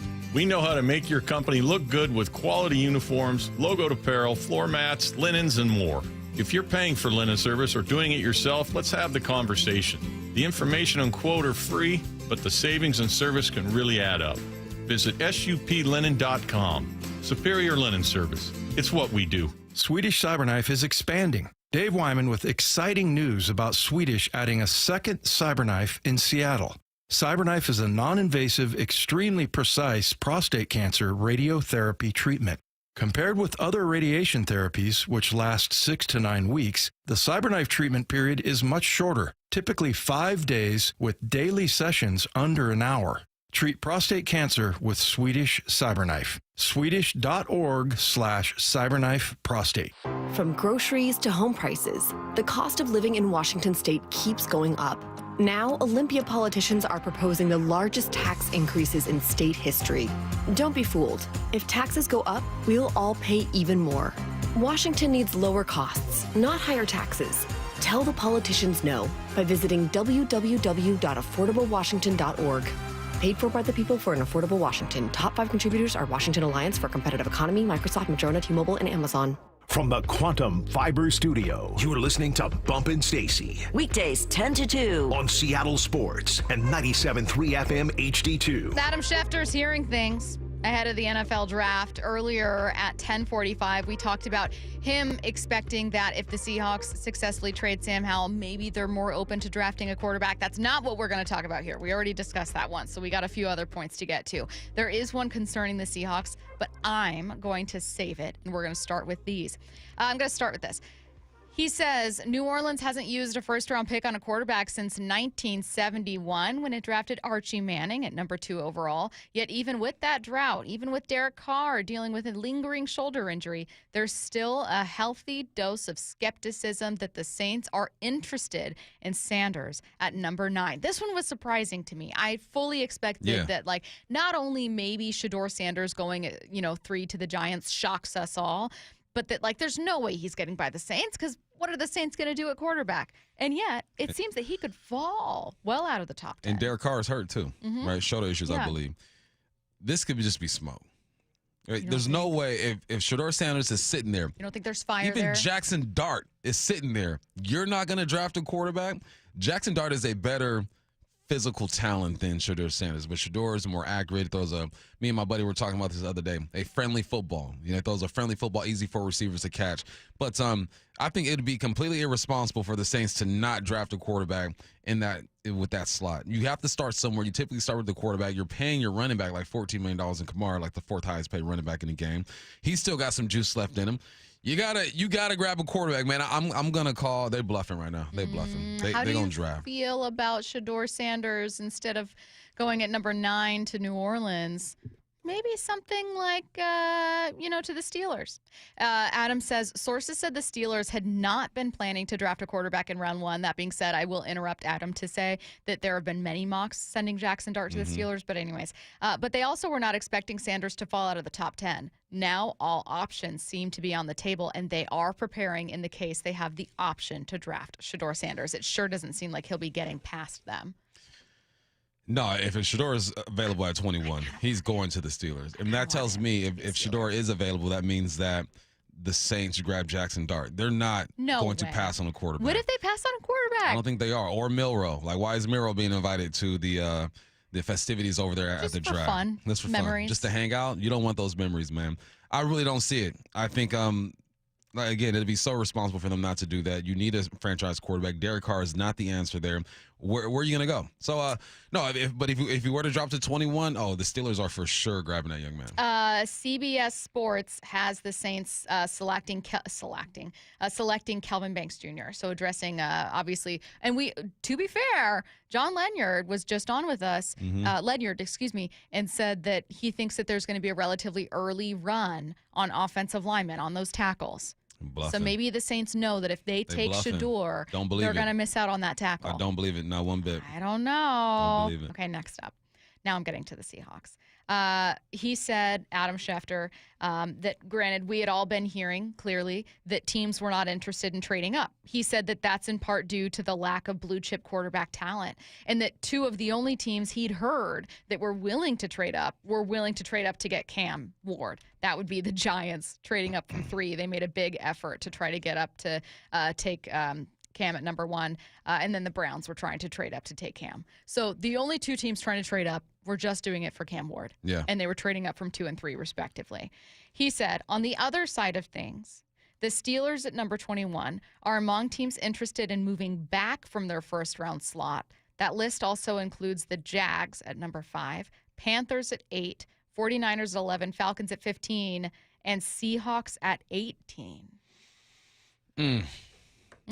I think that no movement have been made because of all the things you just said. Yeah. And if no moves are made, it'll be the first time since 2001 that everyone has held their original draft position in the first round. And why is that? It's directly correlated to the quarterback talent. Because why do people move up to grab quarterbacks? Yeah. There are only 2 or 3 in my book that are first-round grades. So interested to see if Milroe gets in there. But we shall see. I think that if I am the Seahawks, I'm staying put. If I am anyone in that top 5, I'm staying put. There's just not enough talent. There's nobody in this draft that I feel like is a must-have. Even Cam Ward, the best quarterback in this draft, but if he were in last year's draft, he probably wouldn't even make it out of the first or wouldn't be drafted in the first round. Here with Shedeur Sanders. So, yeah, I think that's been a common thing. This is my 7th or 8th year covering the draft, and when I watch the film, I see a lot of really good players.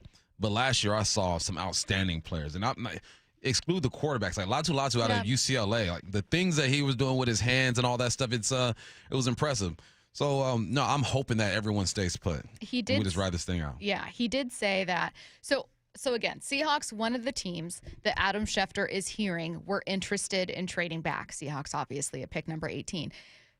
It seems like there are very, very few teams that were interested in trading up, particularly not the Giants and Browns from 2 and 3, but that one of the teams that is interested in trying to trade up that's drafting later is the Denver Broncos. Now, the Denver Broncos and Seattle Seahawks have an interesting trade history, but also the Broncos are at 20. Seahawks are at 18. It's only 2 spots. Yeah. It's not a weird trade. You see teams make like little leapfrog trades or jump up 2 spots, but like it's not whoever the Seahawks might be taking there, like, are they really not going to be available at 20? I don't know. It's interesting to me. Yeah, I mean, that's where you have to wait and and kind of see how this thing plays out. Yeah. And when you're about 5 or 6 picks out, you can start narrowing this thing down and try to figure out which direction they're going to go. I don't think moving back 2 spots will help or hurt the Seahawks in that situation.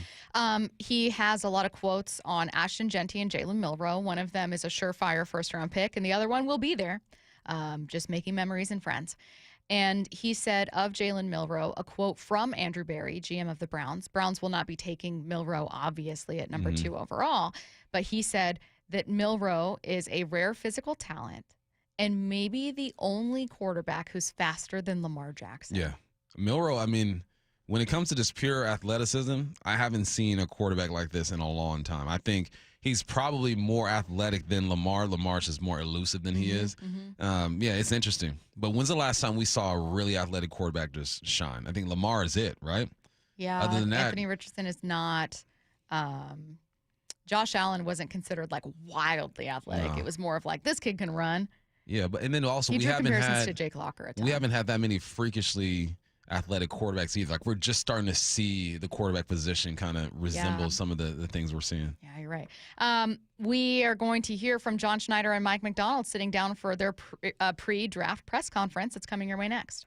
The 2025 NFL Draft. The first real opportunity for Mike McDonald to build this team in the image he really wants. With 5 of the first 100 picks. Are you kidding me? What are the biggest needs? It might be too early to take a guard in the first round. And nobody is taking you deeper inside Seahawks HQ on draft day with General Manager Jon Schneider live at 4 p.m. What you do here matters. Thursday, only from the home of the Seahawks, Seattle Sports. Hey, it's Dave Wyman with Dr. Mark Wagner, MD, from Seattle Sports and Regenerative Medicine. Dr. Wagner is hosting a free stem cell webinar this Thursday at 6 p.m. to explain stem cell therapy. I'm really looking forward to this live webinar to educate on how using your own stem cells can be an extremely successful method to help regenerate native tissue in rotator cuffs, meniscus tears, and reduce pain in osteoarthritic joints. And which joints have you seen good success with? Shoulders, elbows, hips, knees, even wrists and ankles. And in this live webinar, we'll tell you all about the procedure, how simple and safe it is using your own stem cells, and how we determine if you're a candidate. Dr. Wagner has performed over 20,000 stem cell procedures. Are you in pain? Join him this Thursday at 6 p.m. for the free stem cell webinar and learn all about this amazing procedure. Register now at drmarkwagnermd.com. That's drmarkwagnermd.com. This is Matt Coker from West Coast Men's Health. Has Viagra stopped working for you? Do you hate the side effects? If you've taken Viagra for any length of time, you already know that pills are not the solution to ED. Here at West Coast Men's Health, we have a better approach to ED. Acoustic wave therapy creates blood flow circulation by safely removing the plaque in your arteries and restoring function naturally. No pills, no shots, no surgery. We can also treat Peyronie's disease.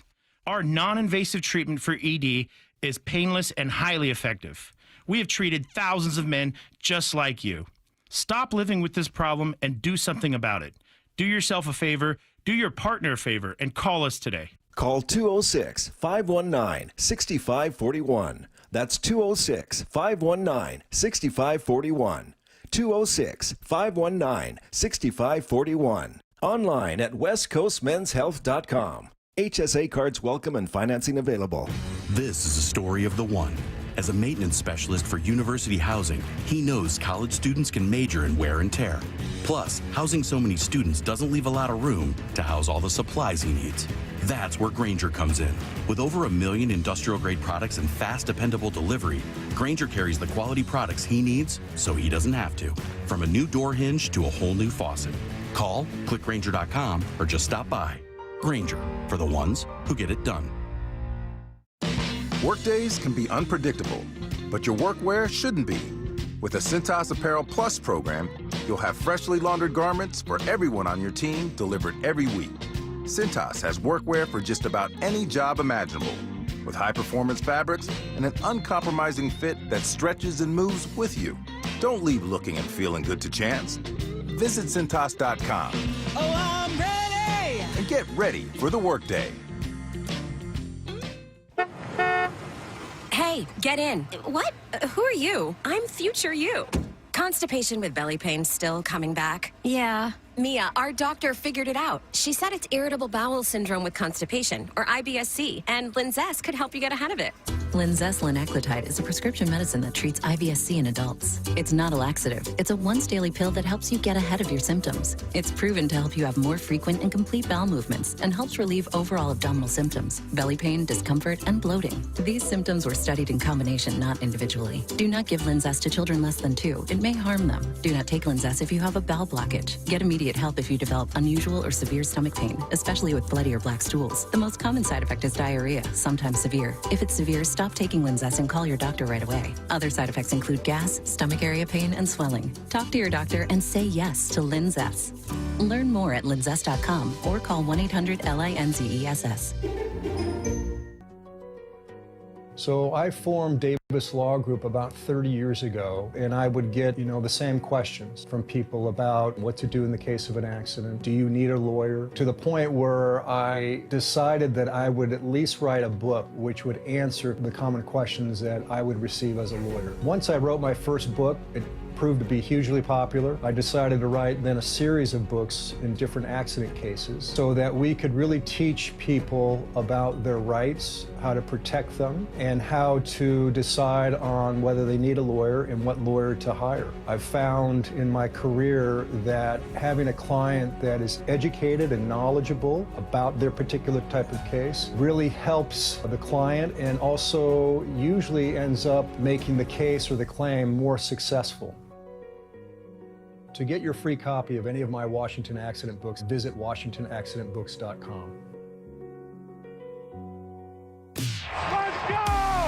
This is Seattle Sports. Streaming through the Seattle Sports app. KIRO AM Seattle. KIRO FM HD2 Tacoma. Home of the Seahawks, Mariners, and everything Seattle sports.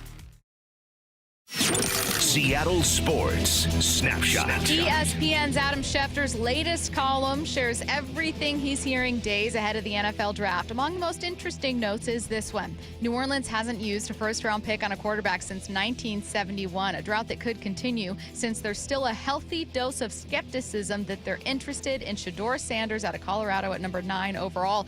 Also from Schefter's column, the Seahawks are one of several teams interested in trading back. Snapshot, brought to you by Miller Lite. When it's game time, it's Miller time. This hour is brought to you by Mazda of Everett. From the Quantum Fiber Studio. This is Bump and Stacy on Seattle Sports. Streaming through the Seattle Sports app and at seattlesports.com. Now, here are your hosts, Michael Bumpus and Stacy Ross. Here we go now. Matt was so concerned. So concerned. I'm always worried. We're waiting for John Schneider and Mike McDonald to have their second pre-draft press conference, and they're there now. Let's listen. Yeah, thanks for coming out. Big thank yous to Mike and his staff with all the work, preparation, obviously the scouts, all the hard work they put in, being away from their families in the spring and the fall, and out here for the last 2 weeks, 3 weeks. Sam Ramsden, David Strickland, all the docs, just everybody involved in the process. It's been a great process this year, and yeah, just really thankful and grateful to be getting ready for our 16th draft year. Fire away. John, we asked you about this, before the at the combine, all throughout the process, but just having Mike and the coaching staff more involved than they were able to be last year. Now that you've been through all this, just what was that like working with them? It's been outstanding. Being able to having the majority of the offensive staff, our new staff haven't been through the process several times at different buildings and organizations has helped as well. But I think everybody just has a better feel for each other naturally.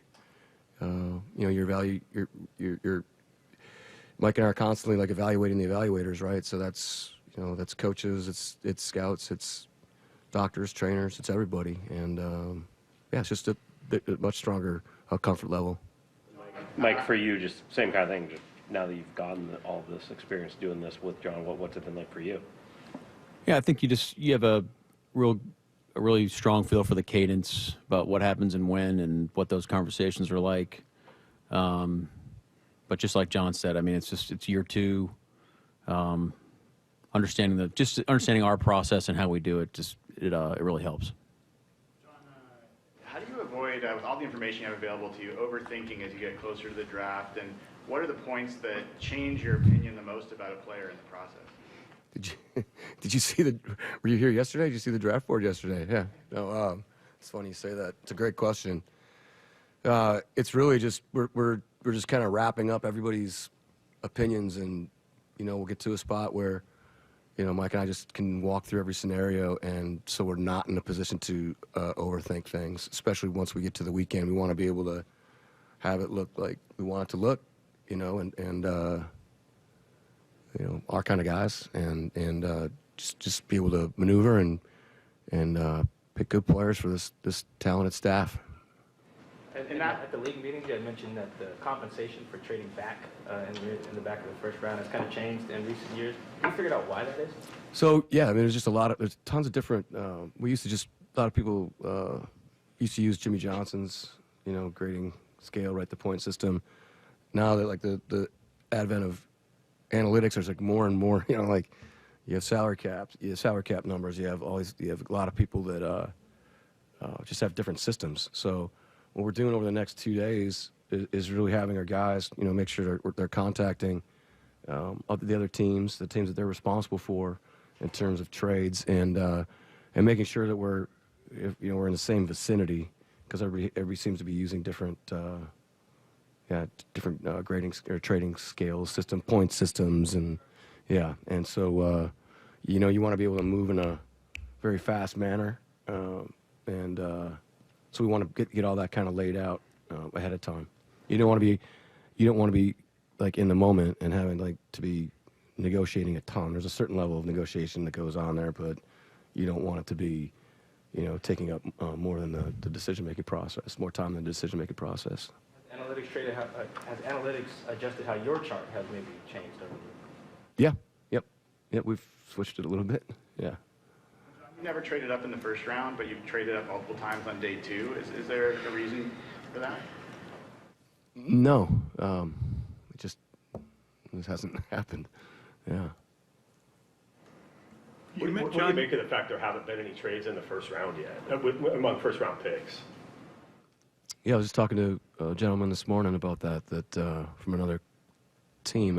It sounded like last week people were going to be active, and then nothing's really happened. So we're just trying to stay in contact with everybody. I don't know. It's hard to tell. I don't know if that's just because of what the top of the top of the first round looks like. I don't know. Mike, there's all sorts of hybrid players, and there's some in this draft that play off-ball linebacker and also play edge. It seems like a potentially challenging combination in like third down when you take a linebacker off or on. How do you kind of think about the new hybrid players?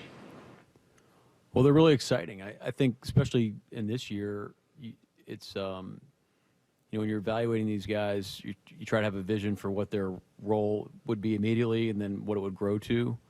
But it felt really clear, from our coaches, from how I saw it, and there's several guys like you mentioned that are in the draft that would be really exciting. Jon, you mentioned to us at the Combine that you made your biggest mistakes when you've pushed a guy up the board for need. Mm-hmm. When does need actually come into play? When does need affect? Is it later rounds? Is it when you actually form your draft board? When does need come in?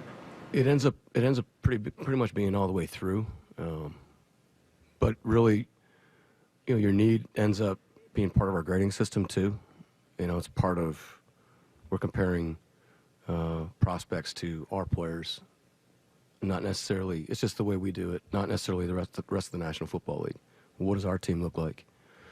And so, yeah, what I was talking about at the Combine is, sometimes you think you're just, filling a hole, and you're jumping that player ahead of more talented players. Back to the trade value thing again. Has there been much? I'm not going to give you our trade value. Okay, I'm not going to text it to you. Yeah. So is there a big discrepancy in how teams value future picks? No, everybody's pretty much on the same page there. Yeah, you're looking one up every year, so that's kind of how everybody's viewed that. Now, some people try to put that into a point system, and we don't. Jon, what do you think of where your roster is right now after the moves you've made this offseason, bringing Drew Lock back, just some of the recent little ads around the edges since the last time we talked to you, and where you guys are sitting here before the draft? Yeah, we like it. We like where we're at. Fired up. Yeah, I think we can just go pick darn good football players. We're excited to have 4 of those quarterbacks. We have 3 quarterbacks that have thrown for over 3,000 yards in a season, and all of them can move. That's a pretty cool group. Getting Drew back here, Drew's very well respected in the building, and so it's great. It's great to get him back here into the mix. He had other opportunities, and we just stayed in touch with his agent and wanted to be able to. We spent time with him in Florida, so Mike could get to know him a little bit when we were down there, and he's just a great person, great competitor added this building. The roster where it is, like you said right now, how exciting is it to have the 5 picks in the first 92 to even add to that, whether it's positions of need or depth at spots? That's exciting. I mean, we were in there yesterday afternoon staring at it for a while. It's fun. There's a lot of room for activity. It's a movie line. Yeah, it just provides us with more opportunities to either just stay and pick good players or maneuver around. Mike, what did you learn about Drew when you got to spend some time with him? Well, I think it's exactly what Jon said. It's just anytime you have an opportunity to spend time with the guys outside of like the football setting. It's a great opportunity to connect with them and just spend time with them. And just a great guy. You can tell he fits in great with the locker room and the leadership qualities he brings. And for him, it's probably not easy to be in those settings with a guy, with me having not met him, and just be able to move and shake and have a good time and talk about things outside of football. So it was a lot of fun. We stayed in contact too, and just a big fan of Drew. Skill sets and traits and all that aside, where do you guys feel like your roster is at in terms of having like a locker room full of players with the right edge that you want, like personality types?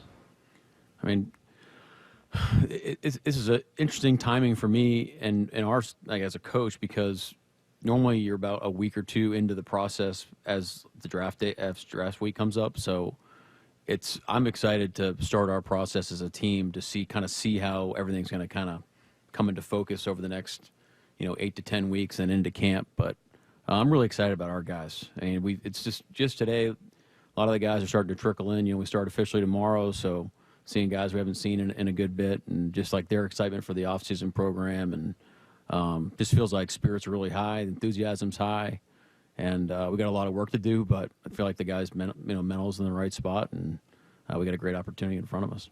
Jon, one area that keeps coming up in terms of need is offensive line. This team's been graded low by evaluators, analytics sites, and stuff in terms of that position group. Do you think there's validity to that? Is that an area? I know you're not going to tip your hand as to who you're going to pick, where you're going to go, but is there some validity to that? I think it's an area of need. Yeah, absolutely. I think it's been very well documented throughout the spring. But it's also a little bit of a lazy narrative because every team is looking for offensive linemen. We're trying to create guys every single year. We end up finding. It used to be when I started in the league with Ron Wolf, it was like a free agent had to have 3 redeeming qualities. Okay, well now, especially with offensive linemen, you have guys maybe in the 4th round that have 2 redeeming qualities: tall and long, strong and quick, or whatever. I mean, it's just happened. It's not anything that anybody in football is happy about, to be honest with you. It's an area that hasn't been developed as well as the other side of the ball for one reason or another, and it's really, I think it just fundamentally comes down to if you're gonna be playing football at a young age, you wanna go sack the quarterback and do your sack dance, or do you want to go block for a running back or a quarterback? I mean, I think it comes down to that. Talked about how that position, there's kind of a dearth of talent there, and you maybe have to adjust your draft board and push guys up farther than maybe their grade would justify. So are there other positions you've seen like that happen to? Quarterback seems like maybe one. Is this a unique situation, or are there other times you've seen this happen? No, it's just quarterback and offensive lineman. And that's just, the position too. They don't, Mike's been there, but they don't get to spend much time with these guys in college anymore. We used to be able to go to a practice and spend, the first, 25 minutes watching in an individual period. And now it's like you go there and it feels like they're just guys that are out there just running plays.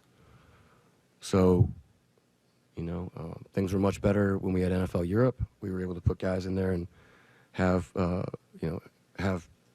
coaches, experienced coaches, training these guys away from the building and getting those extremely important reps.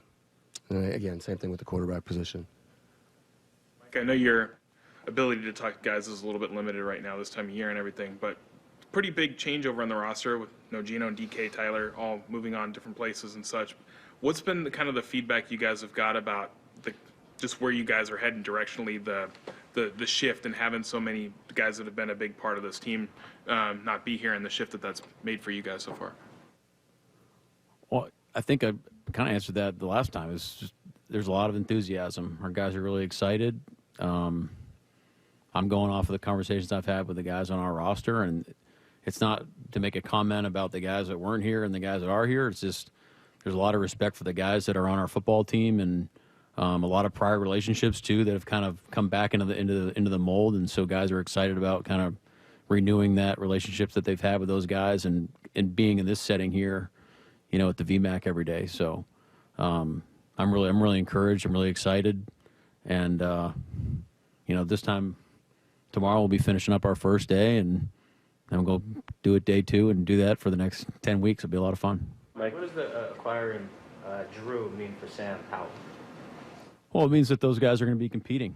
So both guys know that, and Jaren's part of the mix too. He's going to be competing with those guys. But anytime you're adding competition to a room and a side of the ball and a football team, it's good for us, especially when they're great players and great guys. And it's going to be fun to see how it shakes out. Mike, when you're spending time with a draft prospect, whether it's like a 30 visit or combine or whatever, what stands out to you as like, this is my kind of player? Is it like a football knowledge thing? Is it an attitude? Like what gets your attention? I think from my perspective, I think it's kind of irresponsible to say like I can get this guy figured out in 20 minutes or an hour or a day. It's just you got to go with this perspective of there's not like one singular thing. Oh, that was a red flag. Like can't touch this guy. It's just I don't know. I just feel like that's a little overconfident in the process. So where my role is, in my opinion, is it's another data point to augment like what all the scouts have done, what the rest of the work that our coach has been doing with all their interviews, and I want to just have an opportunity to connect with that person for that time that they were at that opportunity, and really excited about the guys that I've met and been able to connect with over this process. There's a lot of great human beings in this draft that have awesome stories, and it gets you excited about the opportunity to coach some of these guys. So when they're in the building, you get a better feel for who they are and kind of what it's got them to this point. What did you learn leading the offseason program last year, the first time you kind of take into this year? I think we have a very clear vision about what we're trying to create and what it takes to get to that point. And it's not just me, sitting there saying this is, it's everybody. I think all the coaches, we have a great alignment in how we want to go about our business. And again, we've done it before, together, and we've gone through that feedback loop already. And our, just talking to one of our players about an hour ago, and he knows who we're talking about. But like they know there's a reason behind what we're doing and why and what we're trying to chase, and it's not that some big secret on what day in day out looks like, and we can get that message spread across to the guys so we can hit the ground running. You guys both talked about adding the right guys into the room, not just the right guys on the field. Kemp Chancellor talked about needing to get to a dark place to play the way he played on the field. How do you guys balance like good humans and also finding guys that are going to be dogs on the field? Yeah, I'll take that one. Like, I mean, we'll rattle off the guys on our roster that are, Leonard Williams, Jaron Reed, Ken Walker, I can rattle off a ton of guys on our football team that are great human beings here in the community with their families, guys that you want to emulate and are leaders for us, but on the field are not to be messed with, and those are the types of guys we're looking for. Back to quarterbacks, are you guys cool with having 3 on the roster because of the experience you have right there? Yeah. Approach at quarterback. No, I was talking about the other day. It's just it's hard, excuse me, to maneuver around with quarterbacks to get it to we call it like a safe place, you know, where you feel like you're in an ideal world of acquiring quarterbacks. It's just, I've talked about it before. We've only drafted 2, and it's just, you know, to Ryan's point, you got to be careful, like how far you push those guys. So, but no, it does not. The report that you guys have received inquiries about Sam Howell, potential trade, is that accurate? Yeah, that's accurate, and we have a great relationship with Bruce, his agent, and Bruce is very well known and respected throughout the National Football League, so he has a ton of contacts as well. So it's a very open dialogue. Would that be something you'd be open to, moving Howell? I don't know. We're not there yet. You mentioned quarterbacks in the draft and danger of moving them up. Is that a position, I mean, there's kind of a perception they sometimes maybe get overdrafted or whatever compared to other positions just because of the value of quarterbacks. Have you found that, or has that increased at all through the years? Has it become more commonplace through the years, maybe where a guy that people thought was going to go in the 3rd round suddenly goes in the 1st kind of thing? You're just talking historically? Yeah. Well, has it increased over the years? Yeah, I've seen it. You know, I was talking to Jake Locker about this and Brady Quinn. Like it's not their fault. Like that they're, you know, these guys are supposed to be the first pick in the draft, or you know what I mean. Like it's just the way, you know, the way that this world is right now. I mean, these guys, like they're talked about forever. We were just talking to our 30 visit guys the other day. Like, you know, this is a process you're going through. How you're acquired in the draft. Enjoy it with your family, but get ready to work because the guys are coming in next week. You know, the team's coming in, getting ready to work, and guess what? On Monday, everybody's gonna be talking about next year's class, and we'll be talking about it all year. You know, and I get it. It's fun. It's great entertainment, but it is that. It's entertainment. But what's happened, especially at that position, is that it's such. I mean, it's most important. You know, I mean, most important position on the team, and so yeah, over the years, there's been a lot of people that have been. I don't want to say overdrafted, but just based on the class, they just be pushed up. Jon, obviously people try to be secretive about their draft perspectives and their draft board. Is there effort put in to throw people off the trail, misinformation? Do you find other teams actively putting out misinformation? Yeah, I don't know if it's misinformation. We were just talking on the way down. I had a call with the team and was, asking if we were going to move down or move up or whatever. I don't know what the conversation was really. It was like, we want to move up. Okay, well, yeah, okay, well, we'd be open to discussing something like that. And then it was like, well, I think we're actually going to trade back. I'm like, what did we just talk about? I don't understand. I want that 5 minutes back. We don't do a lot of it. You know, we did a long time ago when I was with the Packers, just joking with guys. Like, I think I've told you guys about Kajana Carter, you know, like he was going to be the 1st or 2nd pick in the draft, and we were picking like 24, 25 or something like that. And, you know, he was kind of complaining about, you know, being in our room filling out the interview sheet. And one of our guys was telling me, we were going to spread some rumors about him, and, you know, he was going to fall. And he didn't like that very much, but, yeah, some teams do it, some teams don't. I mean, there's I think once you get down to it, like these conversations right now are very, very periphery. Last year, like I remember it wasn't until the day of, like Thursday, where it was like, all right, well, man, I think there are going to be 6 quarterbacks taken, and that wasn't as much of a smokescreen as we thought it was going to be. Mike, your year at Michigan, does that help at all in this whole thing, or has it been too many years now? Oh no, that definitely helps. And we had Jay Harbaugh, Chris Partridge. Those guys have great feel for those guys too. They were there more recently than I was. So, anybody that has prior relationships or exposures to recruiting is always really helpful. And how does your understanding of the college game help in this whole thing? Because the college game wasn't even the same 5 years ago. I don't know. I don't think it affects it that much, honestly. It's the same tape we've been watching for years. How we built our defense at Michigan, probably two parallel lanes there that don't convert. I can ask a non-football one. You guys had your primetime event for Ben's Fund last week. You raised over $5 million over the years doing that. What is the community support for that and that event come to mean to you? Yeah, Tracy and I are very grateful to the Seahawks and everybody that, gives to this cause. It's obviously near and dear to our heart with Ben's situation, but this community is. Brad Brotherton did an event right when I got here, and I attended it for cancer research, and I told Tracy, I was telling Tracy, what, as soon as we get an opportunity, we get settled, we got to do this because this community is amazing. People are extremely giving, and it's I think it's like $70,000 to $80,000 a year now for treatments, and it's hard for a lot of families. So it's been overwhelming, and it's just a really awesome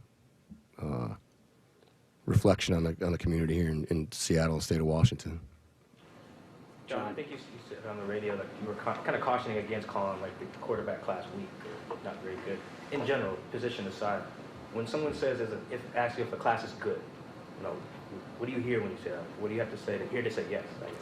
You don't really know for 2-3 years, really. I mean, what we tend to do is kind of beat it up, really. I mean, throughout the process, but then while you're getting to know the people and the competitors, and you kind of it's wow, all throughout the draft you can see the strengths and what we think would be amazing for the coaches to bite into and get excited about, and what would make a great Seahawk. So when again getting back to the entertainment portion, it's I understand why people are they're on TV talking about this or that, and this this draft looks like this. It's entertainment. Hey John, going back. Coming back with some breaking Kraken news, plus more from Mike and John next. Seattle Sports, your home for Wyman and Bob. Weekdays 2 to 7. Ryan Roland Smith with us. I said Emerson Hancock was going to be the dude this year, and then he gives up a 6 spot there in the first inning. Catching some heat on social media there. I was. You should have just responded, just going, hey, how's the bracket looking? Dave, you impressed me. That's a pretty dialed-in American accent right there. It's not bad. Oh, yeah. Now, you sound like an American geek, but it's still good. Hear the rest of this interview on demand at seattlesports.com and on the Seattle Sports YouTube page. Hey, it's Cliff Averill, inviting you to join me at Muckleshoot Casino Resort April 24th for the ultimate draft day viewing party. Yeah, we're teaming up with Seattle Sports to bring you all the excitement on draft night live. You'll get expert insight, exclusive prizes, and a chance to hang out with me and my boy Lofa Tatupu for a special Q&A. Whether you're a diehard Seahawk fan or just love some football, this is the place to be. So don't miss out. Join us for the big night at Muckleshoot Casino Resort. Let's talk football, win some prizes, and enjoy the draft together. Getting engaged? At Shane Company, we'll help you find the perfect diamond. This is your engagement ring, aka only your life's most important piece of jewelry. No need to worry. As gemstone experts since 1929, we handpick only the most beautiful natural and lab-grown diamonds cut to our high standards in every price range. We have diamonds in all shapes and sizes, ready to compare side by side right here in our store. Come see for yourself at Shanco.com or at your local store. No appointment necessary. Shane Company, your friend and jeweler. What do you get when you assemble 400 new and used RVs with over 1,000 floor plan options, plus manufactured homes on 20 acres? You get the best chance to save all year. The Puyallup RV Show, May 1st through 4th. Free parking. Get tickets at PuyallupRVShow.com. Sponsored by Progressive Insurance. You never get a second chance to make a first impression. Superior Linen Service. 98 years providing logoed apparel, uniforms, floor mats, linens, and more. Give us a call. We answer the phone. Superior Linen Service. Visit suplinen.com. Did you hear? A recent stash of $10 gold Liberty coins from the 1800s has been found. These gorgeous gold coins are as bright and shiny as the day they were struck in the late 1800s, and less than 200 of these gold coins are available. Coin experts are calling this gold find an incredible opportunity. Call 1-800-917-4635, and you are guaranteed a $10 gold Liberty coin minted by the U.S. Mint in the 1800s. But with extremely limited availability, you must call now. These gold Liberty coins from the 1800s are still in uncirculated condition. That is history you can hold in your hand. To learn more, call 1-800-917-4635. Call now and you'll receive a free American Coin Collector's Bonus Package, a $40 value, free with every order. Call 1-800-917-4635 now to secure your $10 gold Liberty coins dated from the 1800s before they sell out. That's 1-800-917-4635. You know, there's nothing better than having a big fish on your line, and you'll hear that sound a lot at Queen Charlotte Lodge. Make moments into memories. Experience a luxury resort, breathtaking wildlife, spectacular wilderness, and amazing fishing at Queen Charlotte Lodge in British Columbia. Reserve now before you miss out on peak king salmon runs and plentiful halibut in May and June. Go to fishqcl.com. That's fishqcl.com. Oh, and remember, our dollar is worth $1.40 north of the border. Hope springs eternal during the start of the season, but unfortunately, so do spring allergies. Hey, it's Dr. Ryan Stern of the Stern Sinus Center. Rhine Air is a simple, non-invasive procedure that significantly reduces your postnasal drip and stuffiness. We're proud this year the Stern Sinus Center was just named a nationwide center of excellence. We're also excited to welcome another allergy surgeon and ear surgeon to our practice. Schedule your appointment in Auburn or Federal Way or go to sternsinus.com. For Down Territory, going inside the game with Michael Bumpus. I like this. More quarterbacks should start doing this. Every day at 11:15 and 1:15 on Bump and Stacy. Hey, Brock Heward here, and if you're interested in a backyard oasis, come explore the latest trends in outdoor living, patio, and deck design during the grand opening of People Come First Construction Group's new Luxury Design Center. It's this Friday starting at 11 a.m. and is a special offer. During the event only, PCF Group will cover the sales tax on grills, appliances, furniture, hot tubs, and more. Plus, meet industry designers and innovators, as well as celebrity guests, including, well, yours truly from 3 to 5 p.m., along with current NFL player Brady Russell and NFL alumni president Randall Morris. The new PCF Group Design Center is designed to be an immersive experience for customers, showcasing just how outdoor spaces elevate home living, relaxation, and entertainment. Food and beverages will be available, giveaways, and you'll have the chance to view their state-of-the-art virtual reality system. So come check out PCF Group's new exterior design premier gallery, grand opening this Friday starting at 11 a.m. For more details, visit PCFgroup.com or call 206-992-0364.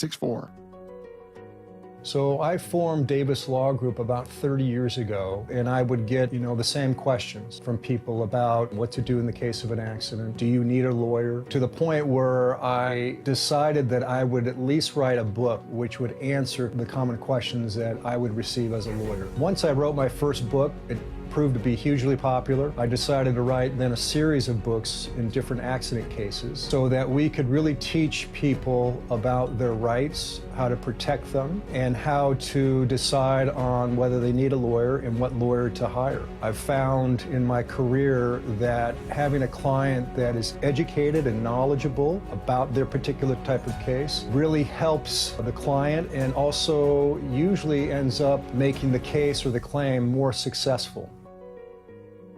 To get your free copy of any of my Washington accident books, visit WashingtonAccidentBooks.com. This hour is brought to you by Mazda of Everett. From the Quantum Fiber Studio, you're listening to Bumpin' Stacy. Weekdays 10 to 2. On Seattle Sports and 97.3 FM HD2. Mike McDonald and John Schneider speaking at Seahawks headquarters ahead of the draft. Let's take a listen. Hey, John, going back to a process question. I've heard you mention the openness of challenge. Can you just talk about how that permeates in your the openness of challenge, how you're listening to everybody in your team in terms of having that comfortable discussion where they can bring in something that you might not have known? And oh yeah, it just we have a very open process. We listen to everybody, whatever information we can get. Like the more the better. and it's about getting through the information and making sense of it and coming to a conclusion. Am I saying that the right way? Is that what you're asking about, the draft process? Yeah, no, it is. It's something you said Okay. with Dave and Bob. Yeah, no, it's very much, it's listening to, all the coaches, the scouts, Roy, Soup Campbell, anybody that's like David Strickland, our Dr. Ed, like anybody that's able to spend time with the players, and these are all contact points and points of information for us to take in. So we'd be silly not to, listen to everybody and get as much information as we possibly can to make the right decisions.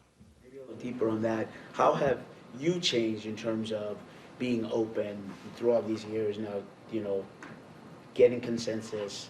How have you changed in all these years you've done this? Yeah, I think that it's a self-scout like every year. Like how are we? I'm constantly looking at what we can do to, how do I improve? How do we improve the team? How do we improve our process? So we're constantly looking at that and trying to evolve and not say that, I don't think we ever say like this is, set in stone. Like it's either, one way or the other. I think we're very pliable, and I think when you dig yourself, like you put your head in the sand and dig in, then that's not a remedy for success. There's obviously different parts of the football calendar. There's free agency, there's draft, there's OTAs, all that stuff. Where does this rank for you as your favorite part of the year? Like where's it rank compared to other parts of the year getting ready for the draft? I mean, this is the most fun, I think, getting ready for a draft. I mean, I dreamt about this as a kid. I mean, like Paul Zimmerman, like getting the Sports Illustrated Dave, right? And, you get the Sports Illustrated 1 week before the draft, and it was like there was one mock draft in there, God rest his soul, he's passed away now, so I don't know how many, mock draft 4.0s or 7.5s he had. He only had his one. So yeah, no, this is the most exciting time because it's like this influx of like new talent that's coming in, respecting the past, respecting who's here, and then bringing in these really new this new group of guys that everybody's done an amazing job of spending time with and identifying. Both the emphasis on the quality of the player, the prospect, what makes him tick. Has the NIL era made that even more clearly defined, that you can tell more about a player coming out of college and the money he made and makes? Yeah, I think it's too early to tell. Yeah, I think you were really getting gassed up in that process.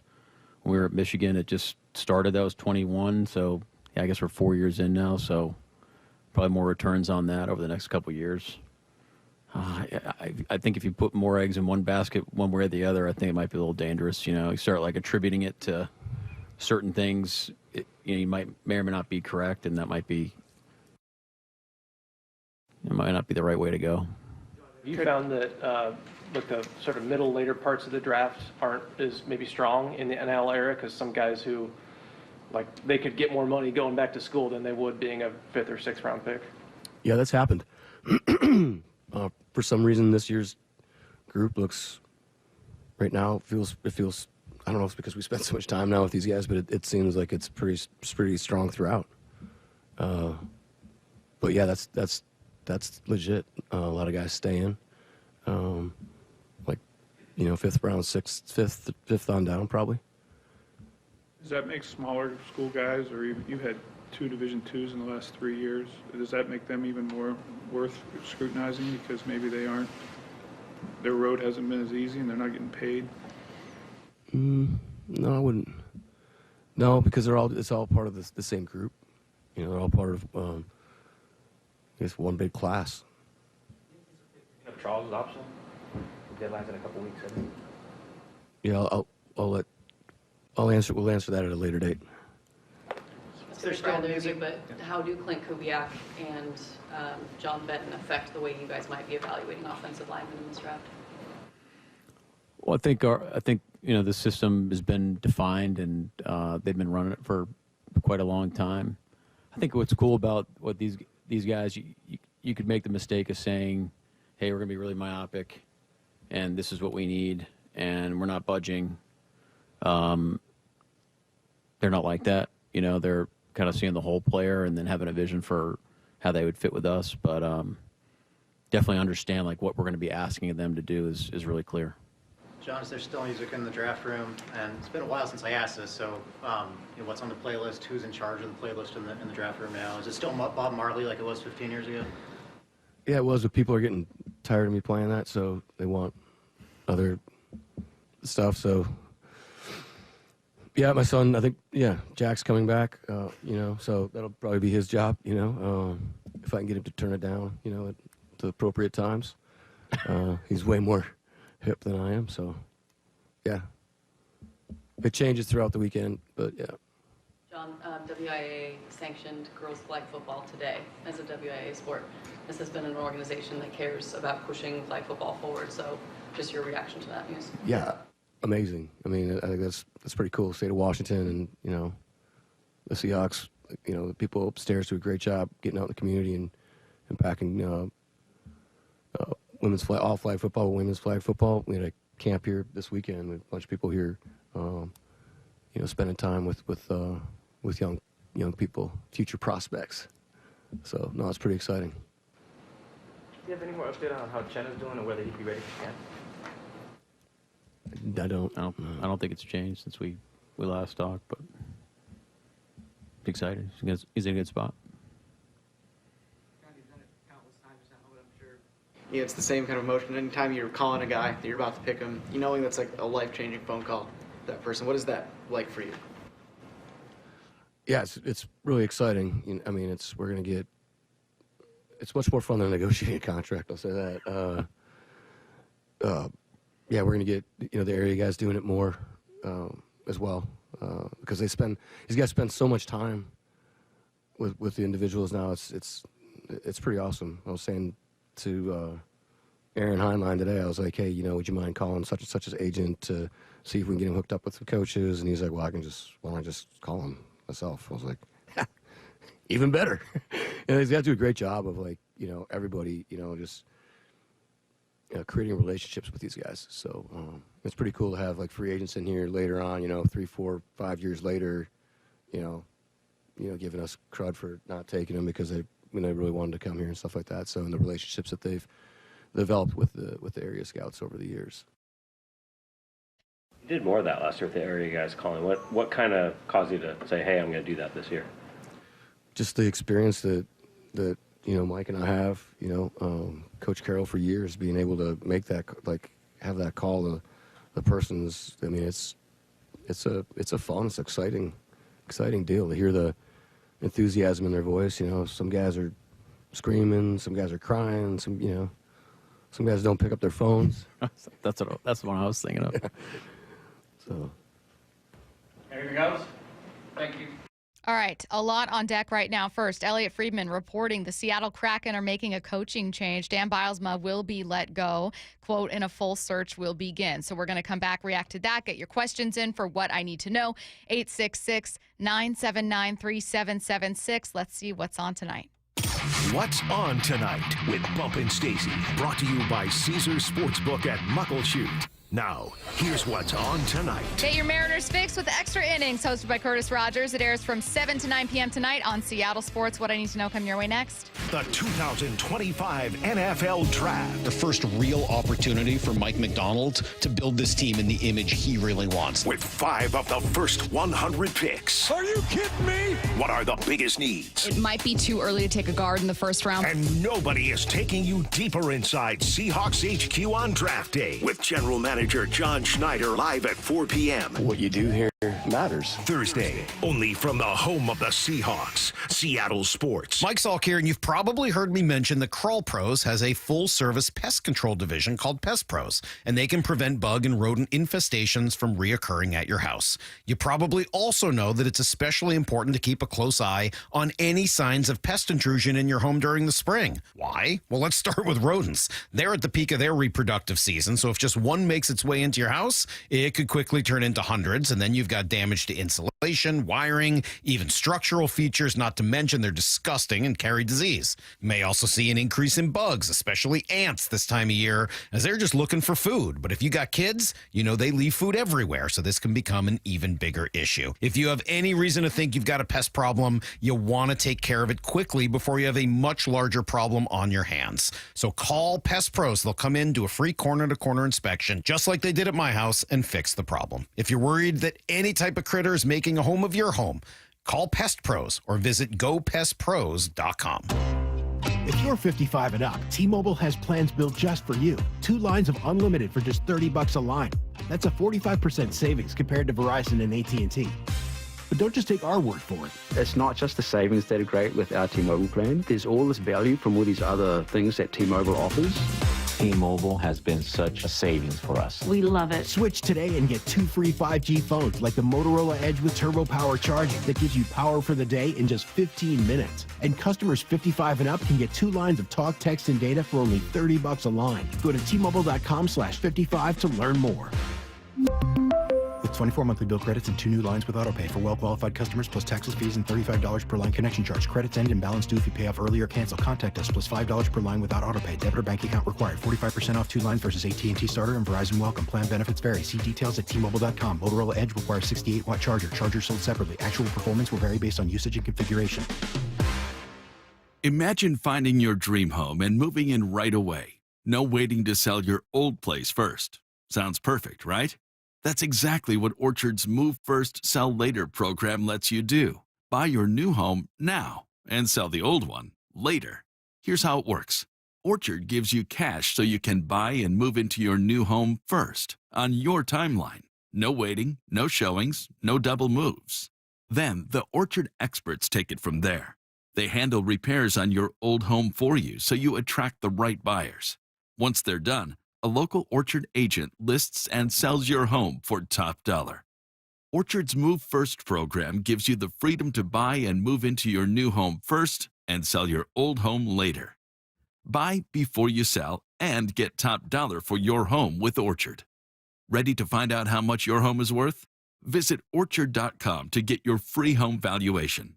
That's Orchard.com. Bonneville International radio station contests are open to participants 18 years of age or older that are residents of Washington State unless otherwise specified. Employees or agents of the station, Bonneville International Corporation, other area radio stations, or any entity associated with the contests are not eligible to win unless the station otherwise specifies at its own discretion. Persons who have won in the last 60 days from a station contest or event may not be eligible. Full general contest rules are available on seattlesports.com or in person at the station during regular business hours. We are Seattle Sports, the home of the Seahawks, Mariners, and everything Seattle sports. Watch your favorite show live at seattlesports.com. Swedish Cyberknife is expanding. Dave Wyman with exciting news from our friends at Swedish. They're adding a second Cyberknife. Patients can now receive Cyberknife treatment at Swedish Cherry Hill and First Hill campuses. As many 710 listeners know, Cyberknife is a non-invasive, non-surgical treatment option for prostate cancer with proven results. It uses advanced technology to track your slightest body movements while adjusting in real time to deliver radiation with extreme precision. Healthy surrounding tissue and organs are spared from radiation.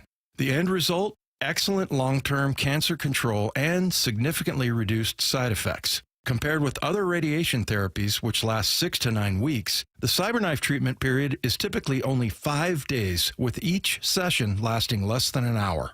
When diagnosed with prostate cancer, consider treatment with Swedish Cyberknife. Swedish.org/Cyberknife Prostate. Treat prostate cancer with Swedish Cyberknife. You think your home is pretty cool until that summer heat hits, and suddenly your home isn't that cool. In fact, it's hot. Air conditioning from Washington Energy Services can help. Stay cool this summer with our biggest spring savings event ever. This month only. Take up to $3,500 off an energy-efficient Bryan cooling system with exclusive Washington Energy rebates. Ensure your home is always the cool house with air conditioning from Washington Energy Services. Contact us today for a free estimate. Music that moves your soul.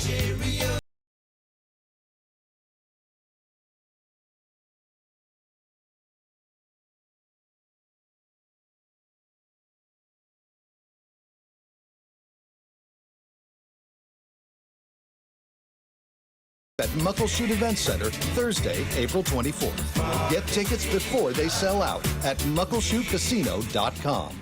From the Quantum Fiber Studio. This is Bumpin' Stacy. Weekdays 10 to 2. On Seattle Sports and 97.3 FM HD2. Get your questions in for What I Need to Know, 866-979-3776. Very quickly getting back to that Kraken news in case you missed it, and then we'll jump into some of these questions. Elliot Friedman reporting the Kraken are firing Dan Bylsma. He gets 1 year as head coach of a very incomplete roster and then is given the boot, shown the door. It's not very nice. That sucks. Did he pick that team? He put that team He did together? not. No, that was not. He was not actually GM of that team. Yeah. Just checking. So Ron Francis, the GM of that team, right? He should be on the hot seat, right? Funny you say that. This from Arthur Staple of The Athletic. There is a change in the front office. Ron Francis will be moved to team president. So Ron Francis, that is correct. Ron Francis will be team president. Wow. Jason Botterill is the new GM. You know what? Sometimes it's who you know. Yeah. It's who you know. Doesn't seem Weird fair. situation Doesn't seem with fair. the Seattle Kraken. I don't know. Something's going on there. Go out and pay some players. And lower ticket prices. And lowered. Well, that they've done. That they've done. Lower concession prices. Lower Credit them beer for that. prices. Yeah. Can we make a poke bowl? Look, I know I'm a picky eater, okay? But a poke bowl and like a Truly, that's like a $50 meal. Easily. Wild. All right. 866-979-3776. What I need to know. Let's see. Just getting random non-football. Someone said hot sauce. Keep it in the fridge or leave it out. Leave it out. Yeah, leave it out. Yeah, leave it out. I mean, I've done both, but it's currently out. Currently, it's out. I've done both as well. Let's see. What I need to know. Did you guys already read this one? I think it was posted here. With the NBA playoffs starting, what sports league has the best playoff experience / atmosphere for the average fan? That's a new one. Oh, I like that one. That is a new one. Best playoff? All right. Playoffs. Stanley Cup playoffs. I was going to say, fittingly, we were just talking about hockey. 7-game series. I mean, you just get more bang for your buck. You watched one of those Kraken playoff games, right? Yeah. Against Dallas? Yeah. Man, was it a win? Aw. And I had great seats. Dang. Losing your mind, though? Yeah, it was. How much more awesome. fun was it seeing it in person? So much more fun. A playoff game. So much more fun. Because I thought hockey was a better experience in person in general. Mm-hmm. I didn't watch one of the playoff games in person, but even just watching them on TV, it was so fun. Which again, emphasizes the need to get more players, more talent, players. go out and spend, go Spend some do money. things. Go do things. Go do things. 866-979-3776. Al Michaels should have a farewell tour, says Joe in Bellevue, but who should have a good riddance tour? I like that question. Ron Francis, no. Not nice. Not nice. I don't know. I mean, I don't dislike anybody like No that. celebrity, no athlete, no person you're like, oh my God, get this person out of here. John Gruden. John Gruden, good Yeah. riddance tour? Mhm. Okay. Curtis, who's highlighting your good riddance tour? It might be Aaron Rodgers. Oh, that's a Right. good Yeah, answer. Yeah. Yeah. I was Don't trying need to to think see of him around. I was trying to think of celebrities where I'm like, I just had a little overexposure. You know what I'll say, Matt, you're going to hate my answer. Wicked promotions. It's not as much anymore, but Wicked was everywhere, and I was ready for a good riddance to everyone involved. I saw the movie. It was cute. I liked it. It was adorable, but I didn't need to go to Target and see it everywhere, you know? I actually agree with you. It was Thank too you. much. Thank Also, you. I felt the same way about the Barbie movie after a while. I was like, I've had enough. I have had just enough wasn't as good promotion. as the original, though. Wicked? Yeah. It's disappointing if I I'm thought being it was honest. entertaining. It was fine. And I've been singing words. Singing words! That's a pre-existing condition. Okay. My sister said I remind her of Belinda. Huh. She's the good one, right? Sure. Thank you. Okay. 866, No idea what you I'm guys are just talking kidding. about. No. Welcome to my world. 866-979-3776. What I need to know. When the Hawks play the Raiders and who will win? I think it's two questions. Oh, next year, if or when, there will be a when, the Hawks play the Raiders, who wins? So The now you got to Hawks. project 2 years out. The Hawks. Yeah. Yeah, Hawks. I think that it takes. We all love underdog stories in sports. We all love Pete Carroll. And the Raiders are a team that, I don't know, unless you were like a diehard like you remember rivalries back in the day. Even then, was it always Raiders-Seahawks? It was like the Raiders have always hated the Chiefs. Yeah, it was Raiders-Chiefs. Yeah, I don't know about that. But, yeah, I find them relatively easy to root for. I think it's so hard to go from 4 wins to being a contender. So hard. Yeah, it can be done. But I know. You need a few years to get the squad together. I just think that Geno being traded there, that them having this high pick, that Pete Carroll being there has people a little too prematurely going, maybe they're going to be better than Seattle. And it's like, hang on, man. Remember the division they play in. Yeah.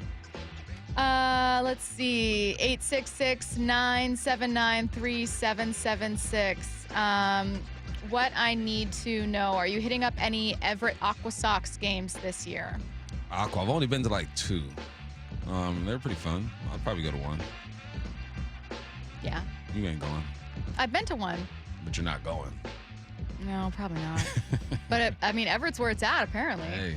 Like, every talented, Would you insanely... pay American Tender to watch Tarantula St. pitch? Yes. Yeah, for sure. And I like Even the Everett while Aqua he's a Sox minor hats. leaguer, yeah. Yeah, definitely. Only sometimes when I go to try to get hats or whatever at minor league games, I need to find the hats that are adjustable. Not like snapback. No, not snapbacks. The ones that dad you can, hats? The dad hats, because they're the only ones that fit my very small head. So it's really a shame. I have the opposite problem with Curtis. It's true. I can only wear fitted. Every time we get dad hats sent to the station or snapbacks, yeah, people are neither thinking one of they're us doing can a wear great them. gesture, and I'm like, No. who wants mine? This is not going to fit. What I need to know, which one of you is the best singer? Great question. Great question. Stacy. She's the best You don't want to singer. try it? Nah. You don't want Catch me at your Bump local is karaoke bar. the bassist in Boys to Men. Yeah. Hey, girl. Matt, I'm sorry. Curtis, you guys don't even want to try to compete for the crown? I feel like I'm an Matthew objectively bad low-key singer. be in the shower. Yes. Low-key. Matt, I feel like you have the range. Yeah. Not on air, I don't. I want to know. All right, Wyman and Bob coming your way next. Seattle Sports, your home for Wyman and Bob. Weekdays 2 to 7. Ryan Roland Smith with us. I said Emerson Hancock was going to be the dude this year, and then he gives up a 6 spot there in the first inning. Catching some heat on social media there.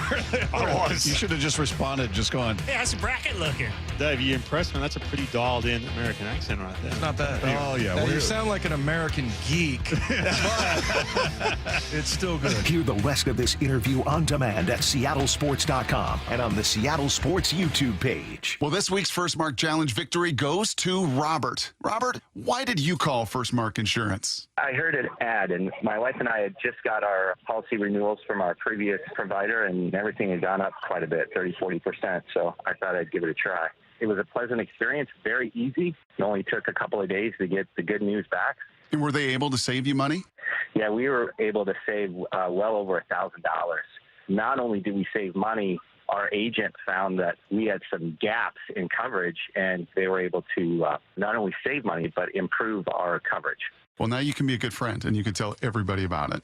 Well, I have.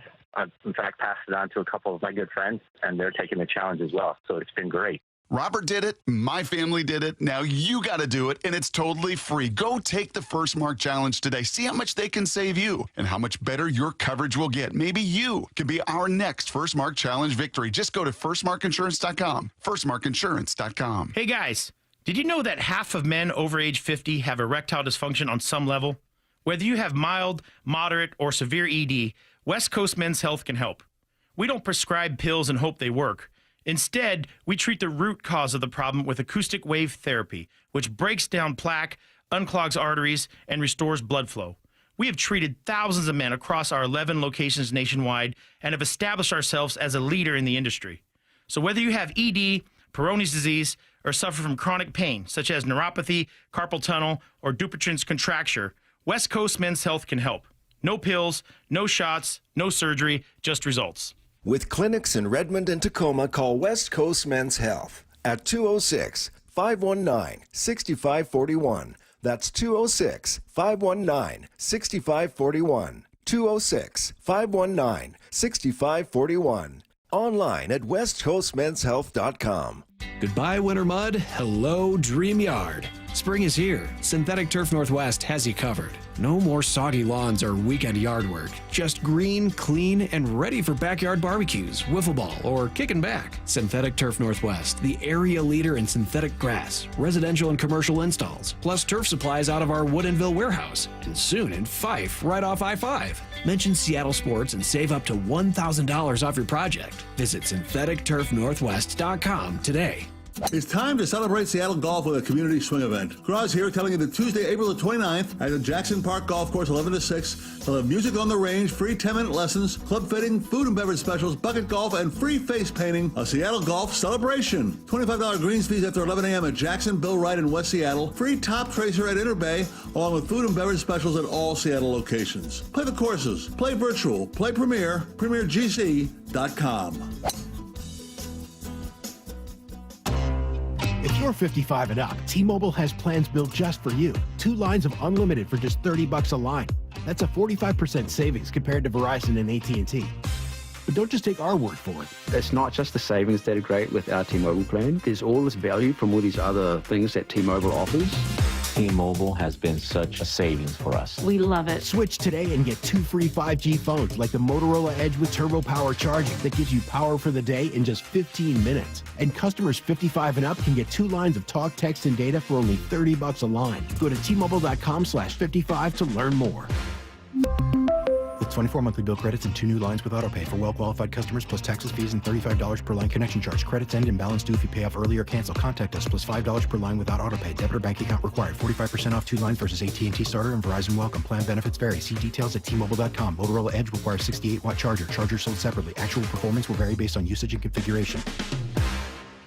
Ladies and gentlemen, this is for you too. Stubborn fat is really hard to get rid of, and then there's all those gimmicky lasers, fat freezing methods, and prescriptions. Imagine a simple solution that takes just 1 day and provides immediate noticeable results. Introducing ProSculpt.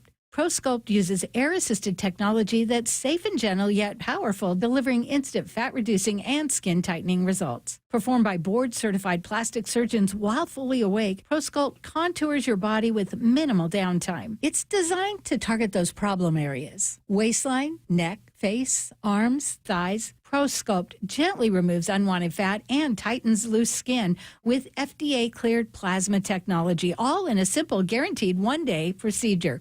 ProSculpt is one and done. Schedule your free consultation at prosculpt.com for $250 off. For powerful permanent fat removal